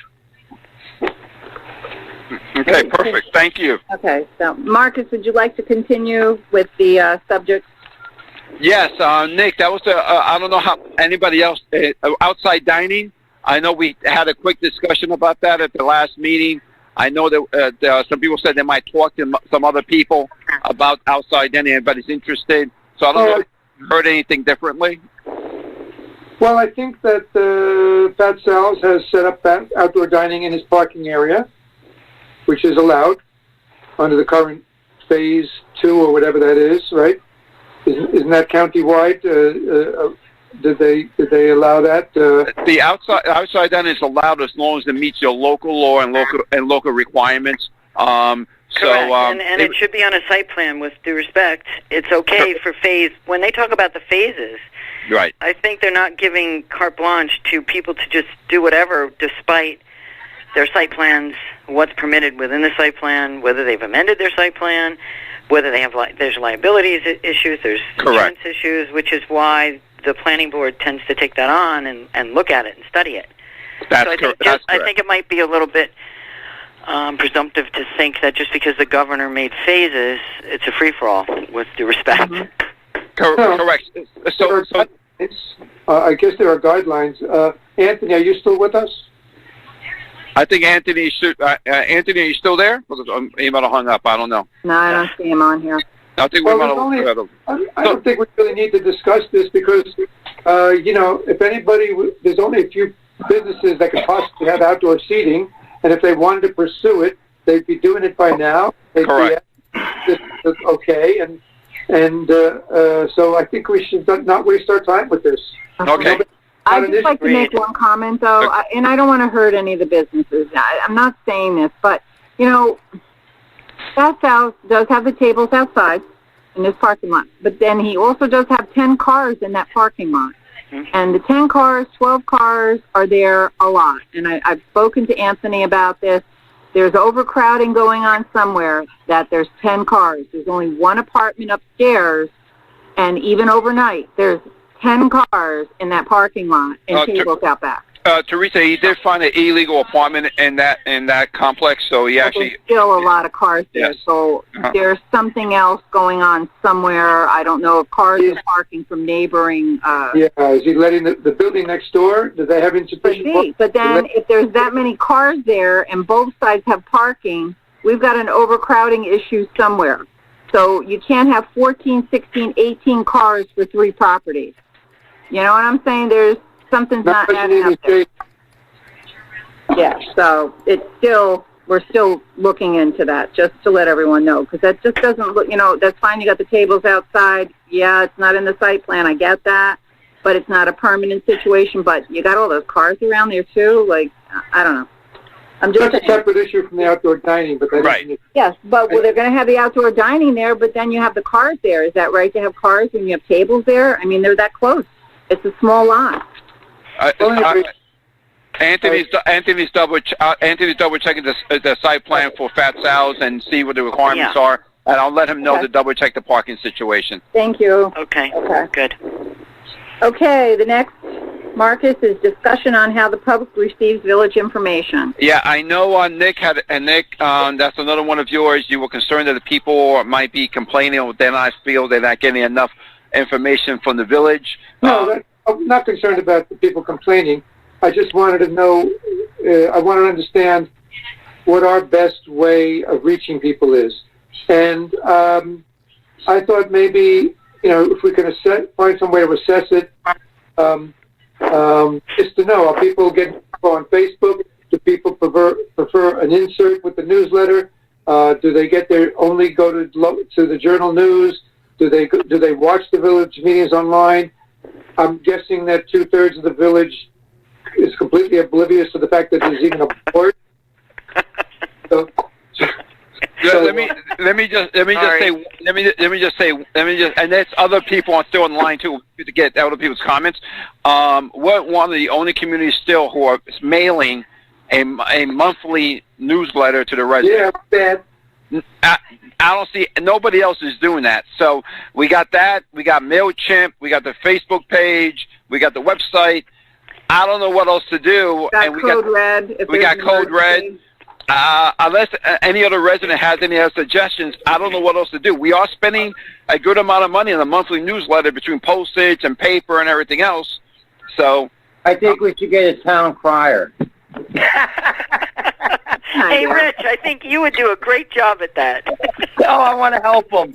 All right, Rich and Cheech. Marcus, I just have one question, Marcus. The only way I knew about tonight's meeting actually was when I called you yesterday to talk to you about a comment that was made. I had no idea about this meeting. Every other day or every 3 days, I go on the village website to look at whether there's a meeting or not, and this meeting wasn't scheduled last week.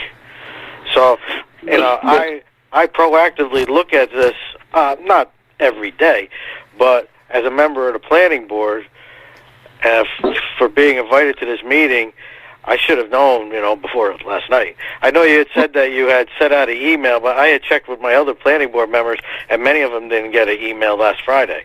So, if I don't know about it when I'm being invited to it, I'm sure the guy down the street has no idea about it. Yeah, so I'm trying to see. It's on the calendar. It was on the calendar. The workshop meeting is, but not what was being talked about, and not, the agenda wasn't put out until, when was it put out? It was Friday. Friday. So. And that was mailed out. Did you get? Are you on MailChimp, right? Because that was sent out by MailChimp to everybody. That's not. It's set up to a mail. I have no idea what MailChimp is. Oh. I just have regular email.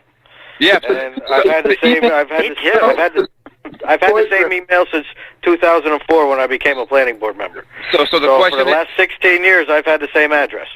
And I've had the same phone number since 1968 when my family moved here. So I'm pretty easy to get in touch of. So yes. So the question is, So the question is, we set up the email that you go on the website. You set up your email address, and then that way you get the agendas. Did you register for that? No. When was I supposed to register for that? We discussed. 1968. We have to have a better way of communication. How to. I don't know what it is. The newsletter goes out, and then I understand nobody reads the newsletter either. Very few people. Okay, I'll say very few people. Most people toss it in the garbage. I don't know. I don't know. Let me just say this one more time. If anybody is watching the meeting tonight or will watch the meeting, including the board members, if you go to the village website, there's a little click that you can click on to put in your email address, and every single meeting, every single agenda will get emailed to your email. And that's right on the village website. Okay.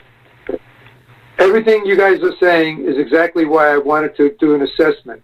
So, assuming we're going to stay with snail mail for a little bit longer, maybe I'll make just a little 3-question survey to try to gauge what people's preferred way of getting information is and whether they really give a shit.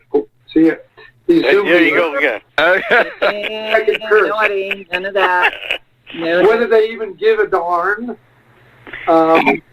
is, let me make up a few questions. We'll do it as an insert and try to gauge what people are looking at and so forth.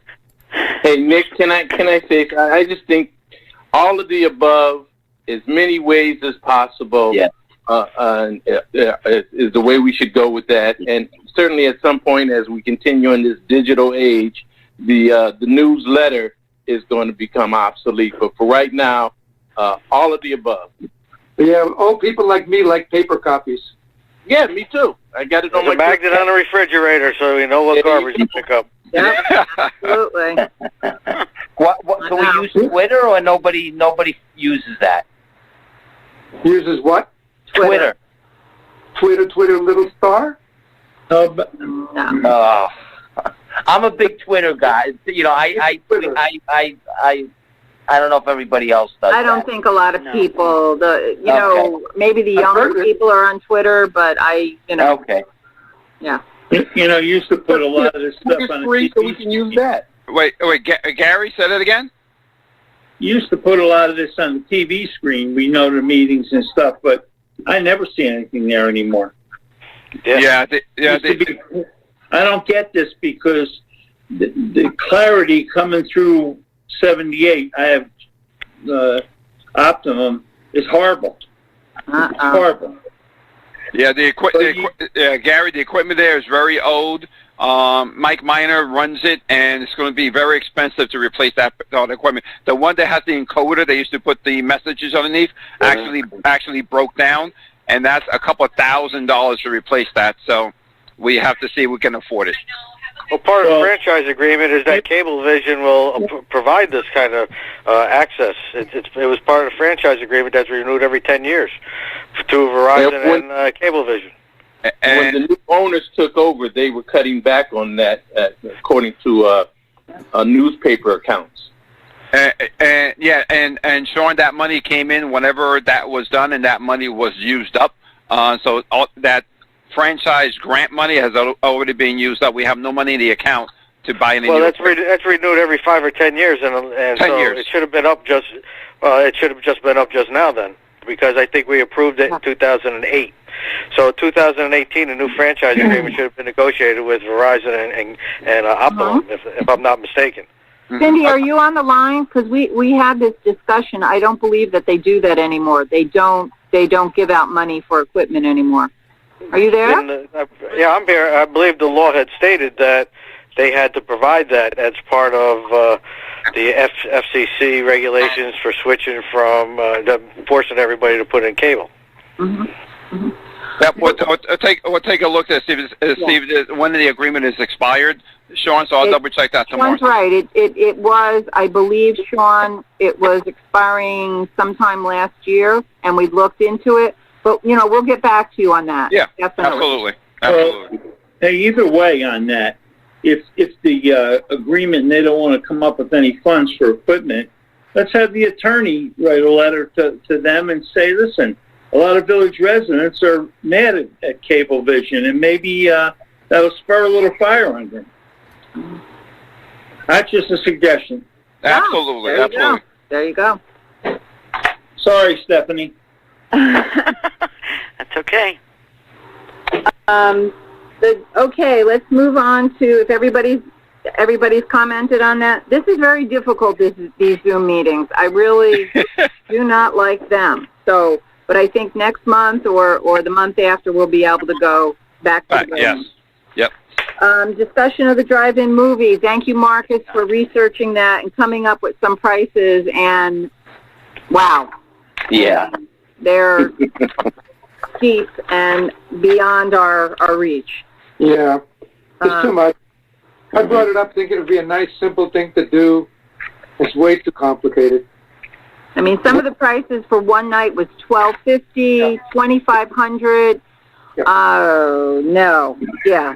So it was a good idea, Nick, but it just ended up just spiraling out of control. Not practical right now. Even if we did all the equipment and all the projectioning, and we did not have to hire somebody to do it, then we still have the expense of police and highway department, and I think it's just a little bit too much of a reach right now. Nice idea, but I don't think it works.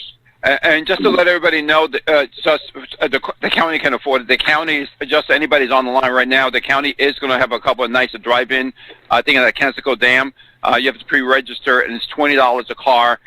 So if somebody does want to get out to a drive-in, the county of Westchester is running a couple of shows. In case anybody's interested, just go to the county website, and all the details are there in case you're interested. Okay. And I think the town of Cortland is going to be doing some movie nights, too. I saw something somewhere. That's correct. Yep. By the river?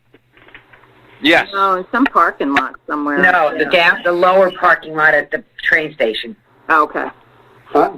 See, Eileen Astinger's on top of things. There you go. And they will be showing The Lion King if you're interested. That's right. Mm. Okay, the next item to move forward is the Nick. This was we discussed it very briefly. I think that the timing is done now, but there was the problem of the refuse down in Lentz Cove, mostly done by the fishermen. And Bobby's on the line too. If you want to talk about where the situation is now or how it looks, so yeah, maybe go ahead. It's quite a mess out there. I hiked out not the last couple of weeks ago. I hiked out there and. There's all sorts of garbage, but it's all out on the Entergy property. Now, there was, in a coffee cup here and there, people just are not good with their garbage. But there are bags of garbage and piles of garbage. Might have started as bags of garbage, and then the raccoons turned it into piles of garbage when you get out. But it's all out of the Entergy property. If anybody's ever walked out there, there's this beautiful, actually a cove with a bit of a sandy beach. And that seems to be one of their favorite fishing spots. It was like a heap of garbage. So it was such a mess that even though I was sympathetic to the people fishing at one point, it seems like something's got to be done out there. But I don't know what we do. It's not our property, out there. That's true. We've dealt with the parking situation there, people parking overnight. The gates are closed at sunset now. There were signs that went up. It was bad. That lot was filled, and yeah, that's nice. People are fishing, but this is what's happening: the garbage, the mess. Yeah. The only people fishing on Entergy on Buchanan property are the ones that go out to the stone patio at the point. And fish there. But once they go out the trail, the Hudson Shore. Once they go out to the Hudson and make a left, they're on Entergy property. Most of them are going on the Entergy property, and Entergy was notified, and obviously they weren't interested. Yeah. Okay. Okay. The next item, this is something was brought up some time ago, and it was brought up back sometime in March 3rd. We were talking about the trailers and the local law, and there were some things that were missing. And I know Stephanie did a lot of work and handed it to the village board at that meeting, some of her suggested language. I'm just bringing it up again so the board can take a look at that documentation and maybe get back to Stephanie and talk about what change you want to do. Because we talked about calling for a public hearing. We never did because Stephanie was waiting for comments back from the village board. So I just want to remind something so we won't miss it. Okay. This was the trailer commercial vehicle law that we never set fees for or fines for. That's correct. And there was some, Nick, you noticed some things that were missing or were moved incorrectly from the code. So Stephanie did some research on the code. Some sections we revised. I don't remember the first few sections, and the sections that came after were inadvertently cut off. But I think we talked about this, and I think they were going to be, I think, Stephanie, correct me if I'm wrong, but I think you said that it was just an inadvertent typo, basically, and they would just be added back in. The sections, we voted on certain sections. We didn't need to drop off the other sections that were not part of our resolution, right? So we don't really need another resolution, do we?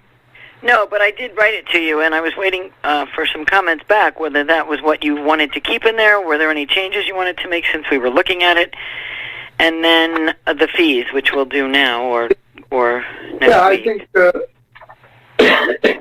Oh, so I was supposed to respond to something? Yes. So, well, Nick, all of you, not just you. everybody.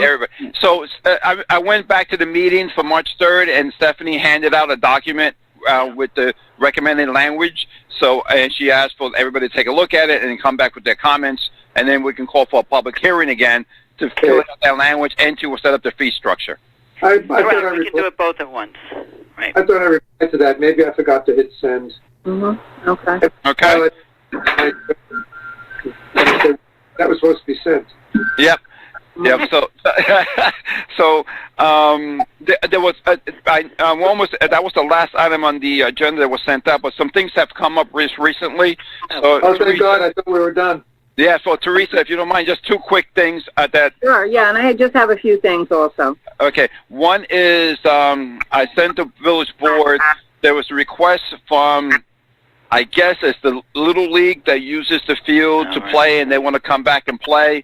I send you guys I send you guys the guidelines. The guidelines, CDC guidelines. So the idea is I asked them to provide us with some practice how they're going to meet those guidelines. I haven't heard anything back from them. They could start practicing after July 6th or 7th, according to the state governor, but the 8th. The 8th, perfect. So the idea is, do you want the field to be used at all, even to meet those guidelines, because that way I can get back to them so they can do the work on that. What about the outstanding fees from last year or something? Yes, correct. I actually send them the amounts again. They're 8 months to almost a year old that I haven't paid. I think the fees are very, very, very reasonable to what anybody else would charge. So they told me that they're going to get back to me probably by tomorrow and provide me with the payments. So I might receive it pretty soon, but I'm probably going to ask them possibly to pay us in advance some amount so we can hold it, because I don't think it's fair that we're waiting for a year to get paid for the services we're providing, that Bob provides with his guys. So let's also, the different groups, there's, I believe, 3 groups that are from Croton itself. So yes. It's not like it's local. Well, Croton's local, but it's not, within the town. Right. So the first thing is, group is. Yep. So the question is, are you guys willing to allow them to use the field? And then I can get into the CDC guidelines and make sure they pay us. And I agree they should pay us a much more reasonable amount of time than 6 or 8 months left after the fact. Well, hey, Marcus, can I just chime in quick? If you're going to deal with the CDC guidelines with them, they should put something obviously in writing. Because it's really pretty specific about sharing equipment and 6 feet apart and masks and washing hands and signage. Signage has to be up. They were pretty specific, and so I don't think we should, just have them tell us, because they've got to enforce it. We're not going to enforce it, right? We're not going to pay somebody to be there. That's correct. And the signage would have to be put up. Now, maybe Bobby was doing some signs already. I'm not sure. I saw Bobby, we actually put in some signs for the playground because we actually were in phase 3. The playground could be reopened now, so there'll be some signs put up tomorrow, and the playground will be open. But again, you supposed to wash your hands 6 feet apart. So there'll be a whole bunch of signs regarding that. So maybe the idea is, let me hear back from them. Hopefully by tomorrow, I'll email the board, and then you can let me know what direction you might want to go in. Are they going to be able to comply with the guidelines? I don't know. Well, we compliance letter that they've read it, they've understood it, and that they're going to make it happen, and that they are signing off to the village that they totally understand it, and just to hold ourselves, I don't know, Stephanie, that we won't be held responsible. Right, I'm just trying to brainstorm. Is anybody else playing Little League in New York yet? I have not heard of anything. I mean, I know Connecticut's got some different, because they're ahead of us, but there's other... Yeah, right. My daughter plays for Yorktown, and her whole schedule moving forward, every game is in Connecticut. Correct. They have no home games on the schedule at all. How about practice? Yeah, they kind of you know, I mean, you do know, they practice duck in and weave Yorktown? where they, pardon me? Do they practice at Yorktown where they normally practice, like at the school or wherever it is?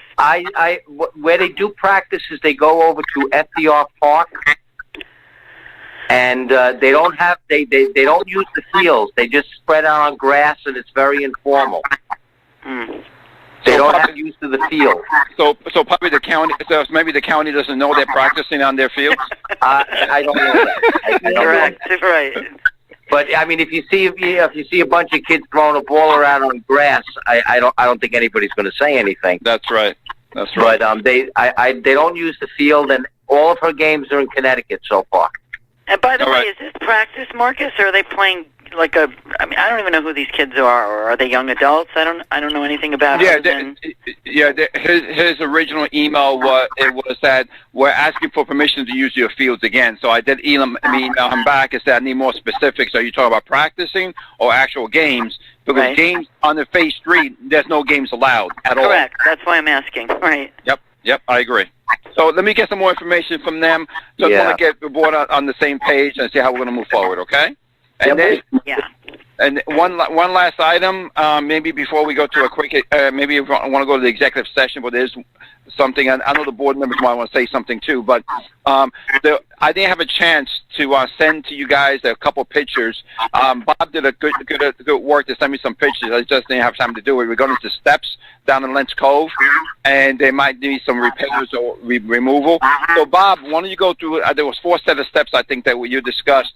Just tell the board members what you're talking about, what the cost is, and I can forward up with an email tomorrow. But at least you can give them a description what it is. Okay. A couple weeks ago, Nick and I took a tour of the cove. Bob, could you speak up a little bit? Yeah, get closer to the screen. You're a little low, Bob. Okay. Can you hear me now? Hello? Yeah, everybody else go on mute, because I'm getting some background noise from somebody. Thank you. Can you hear me now? Yep, go ahead, Bob. Can you hear me? No? Yes. Yeah. Yes. Yes. Go, Bob. Yes, you can hear me? Yes. Okay. Nick and I took a tour of the cove about 2-3 weeks ago, and there's 4 sets of stairs down Lens Cove. We numbered them 1 through 4. The first, number 1 is the first set when you first enter the part that's on the hill, going up to the top of the hill. There's 2 tables that really no one uses.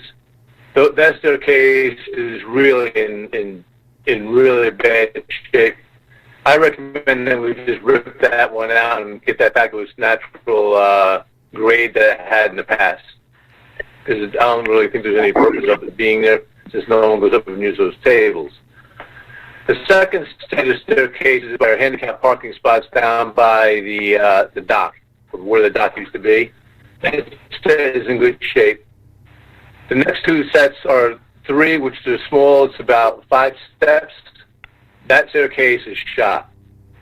So I did some measuring down there. I figured out the material we needed, and it's going to cost us about $1,100 for us to do that work. That's just for the material. And that one is the short one, Nick, that was like 5 steps. And the next one is the one that's a little bit further out towards the end, where the fishermen fish on that little terrace at the end. And that one's, I believe, 12 steps, and that one's going to cost, just for material alone, with us doing the work, about $2,100 in material. So that's where the steps stand. I thought about trying to repair staircase number 4, but I'm afraid that once we start ripping things apart to try to fix things, we're just going to find a lot of rotten wood underneath that. Looking at that, that's right. That thing's going to happen. That's what Did we get the prices to convert to do stone steps? Did we get the masons' prices? You're talking about, when you say repair it, you're talking about keeping it as wood? Oh, yes. Yes. I asked 3 people to come down and give me prices to do stone, as you asked me to, Nick, and the prices are through the wall, a little bit out of the ballpark. When you say just for When one you say staircase. that amount, Bob, is That for was all, on a fieldstone staircase, which you want me to bid on. you're talking about $12,000 each staircase? No, that's just the $12,000. Just about, yes. That's the cheapest one, $12,000 to do Per fieldstone. As you asked me to get prices to get. Yes. That's a lot. Shell shock. Nick. So what I'll do, Bob, I'll send pictures to the whole board. Bob? Yeah, your connection is bad.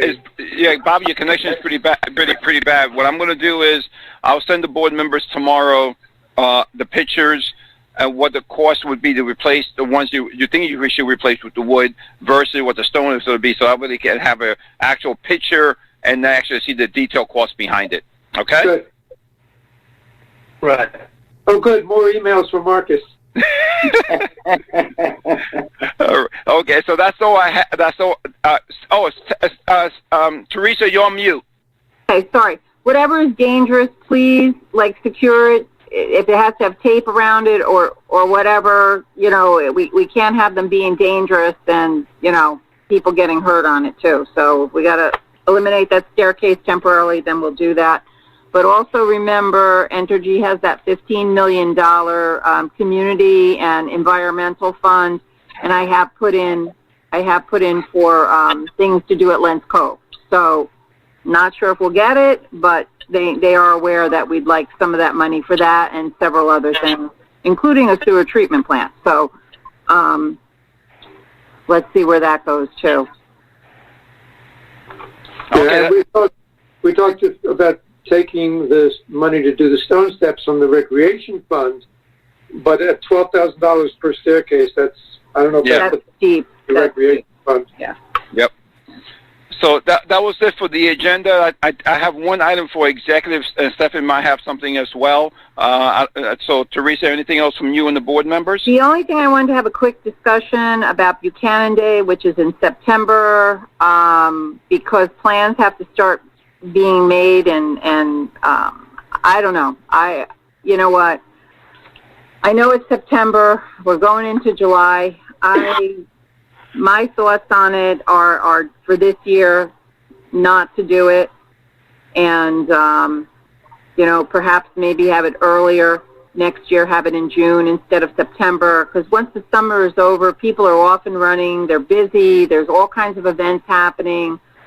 I was thinking maybe around when Buchanan, I think it's the 19th, June 19th, in that time frame when the village was incorporated. So those are just my thoughts. I don't know, you know, my crystal ball isn't working, and this virus, I'm hearing there's uptick, maybe not in our area, but it's kind of hard to plan anything right now. I mean, but yeah, what's everybody's thoughts on that? You know, that group normally starts planning in, you know, more in the spring and booking things, and I would think that a lot of those vendors and different people would not be, you know, back in functioning. I think it's a bit much to try and do that this year.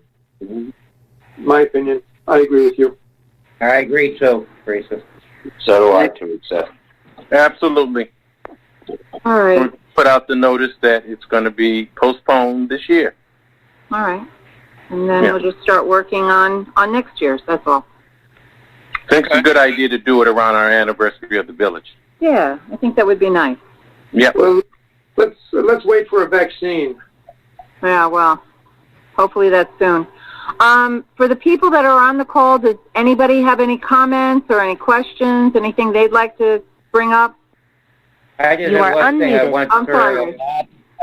the sign on my property, the parking sign and Buchanan sign, one of the legs is totally loose. You want to borrow a wrench, Rich?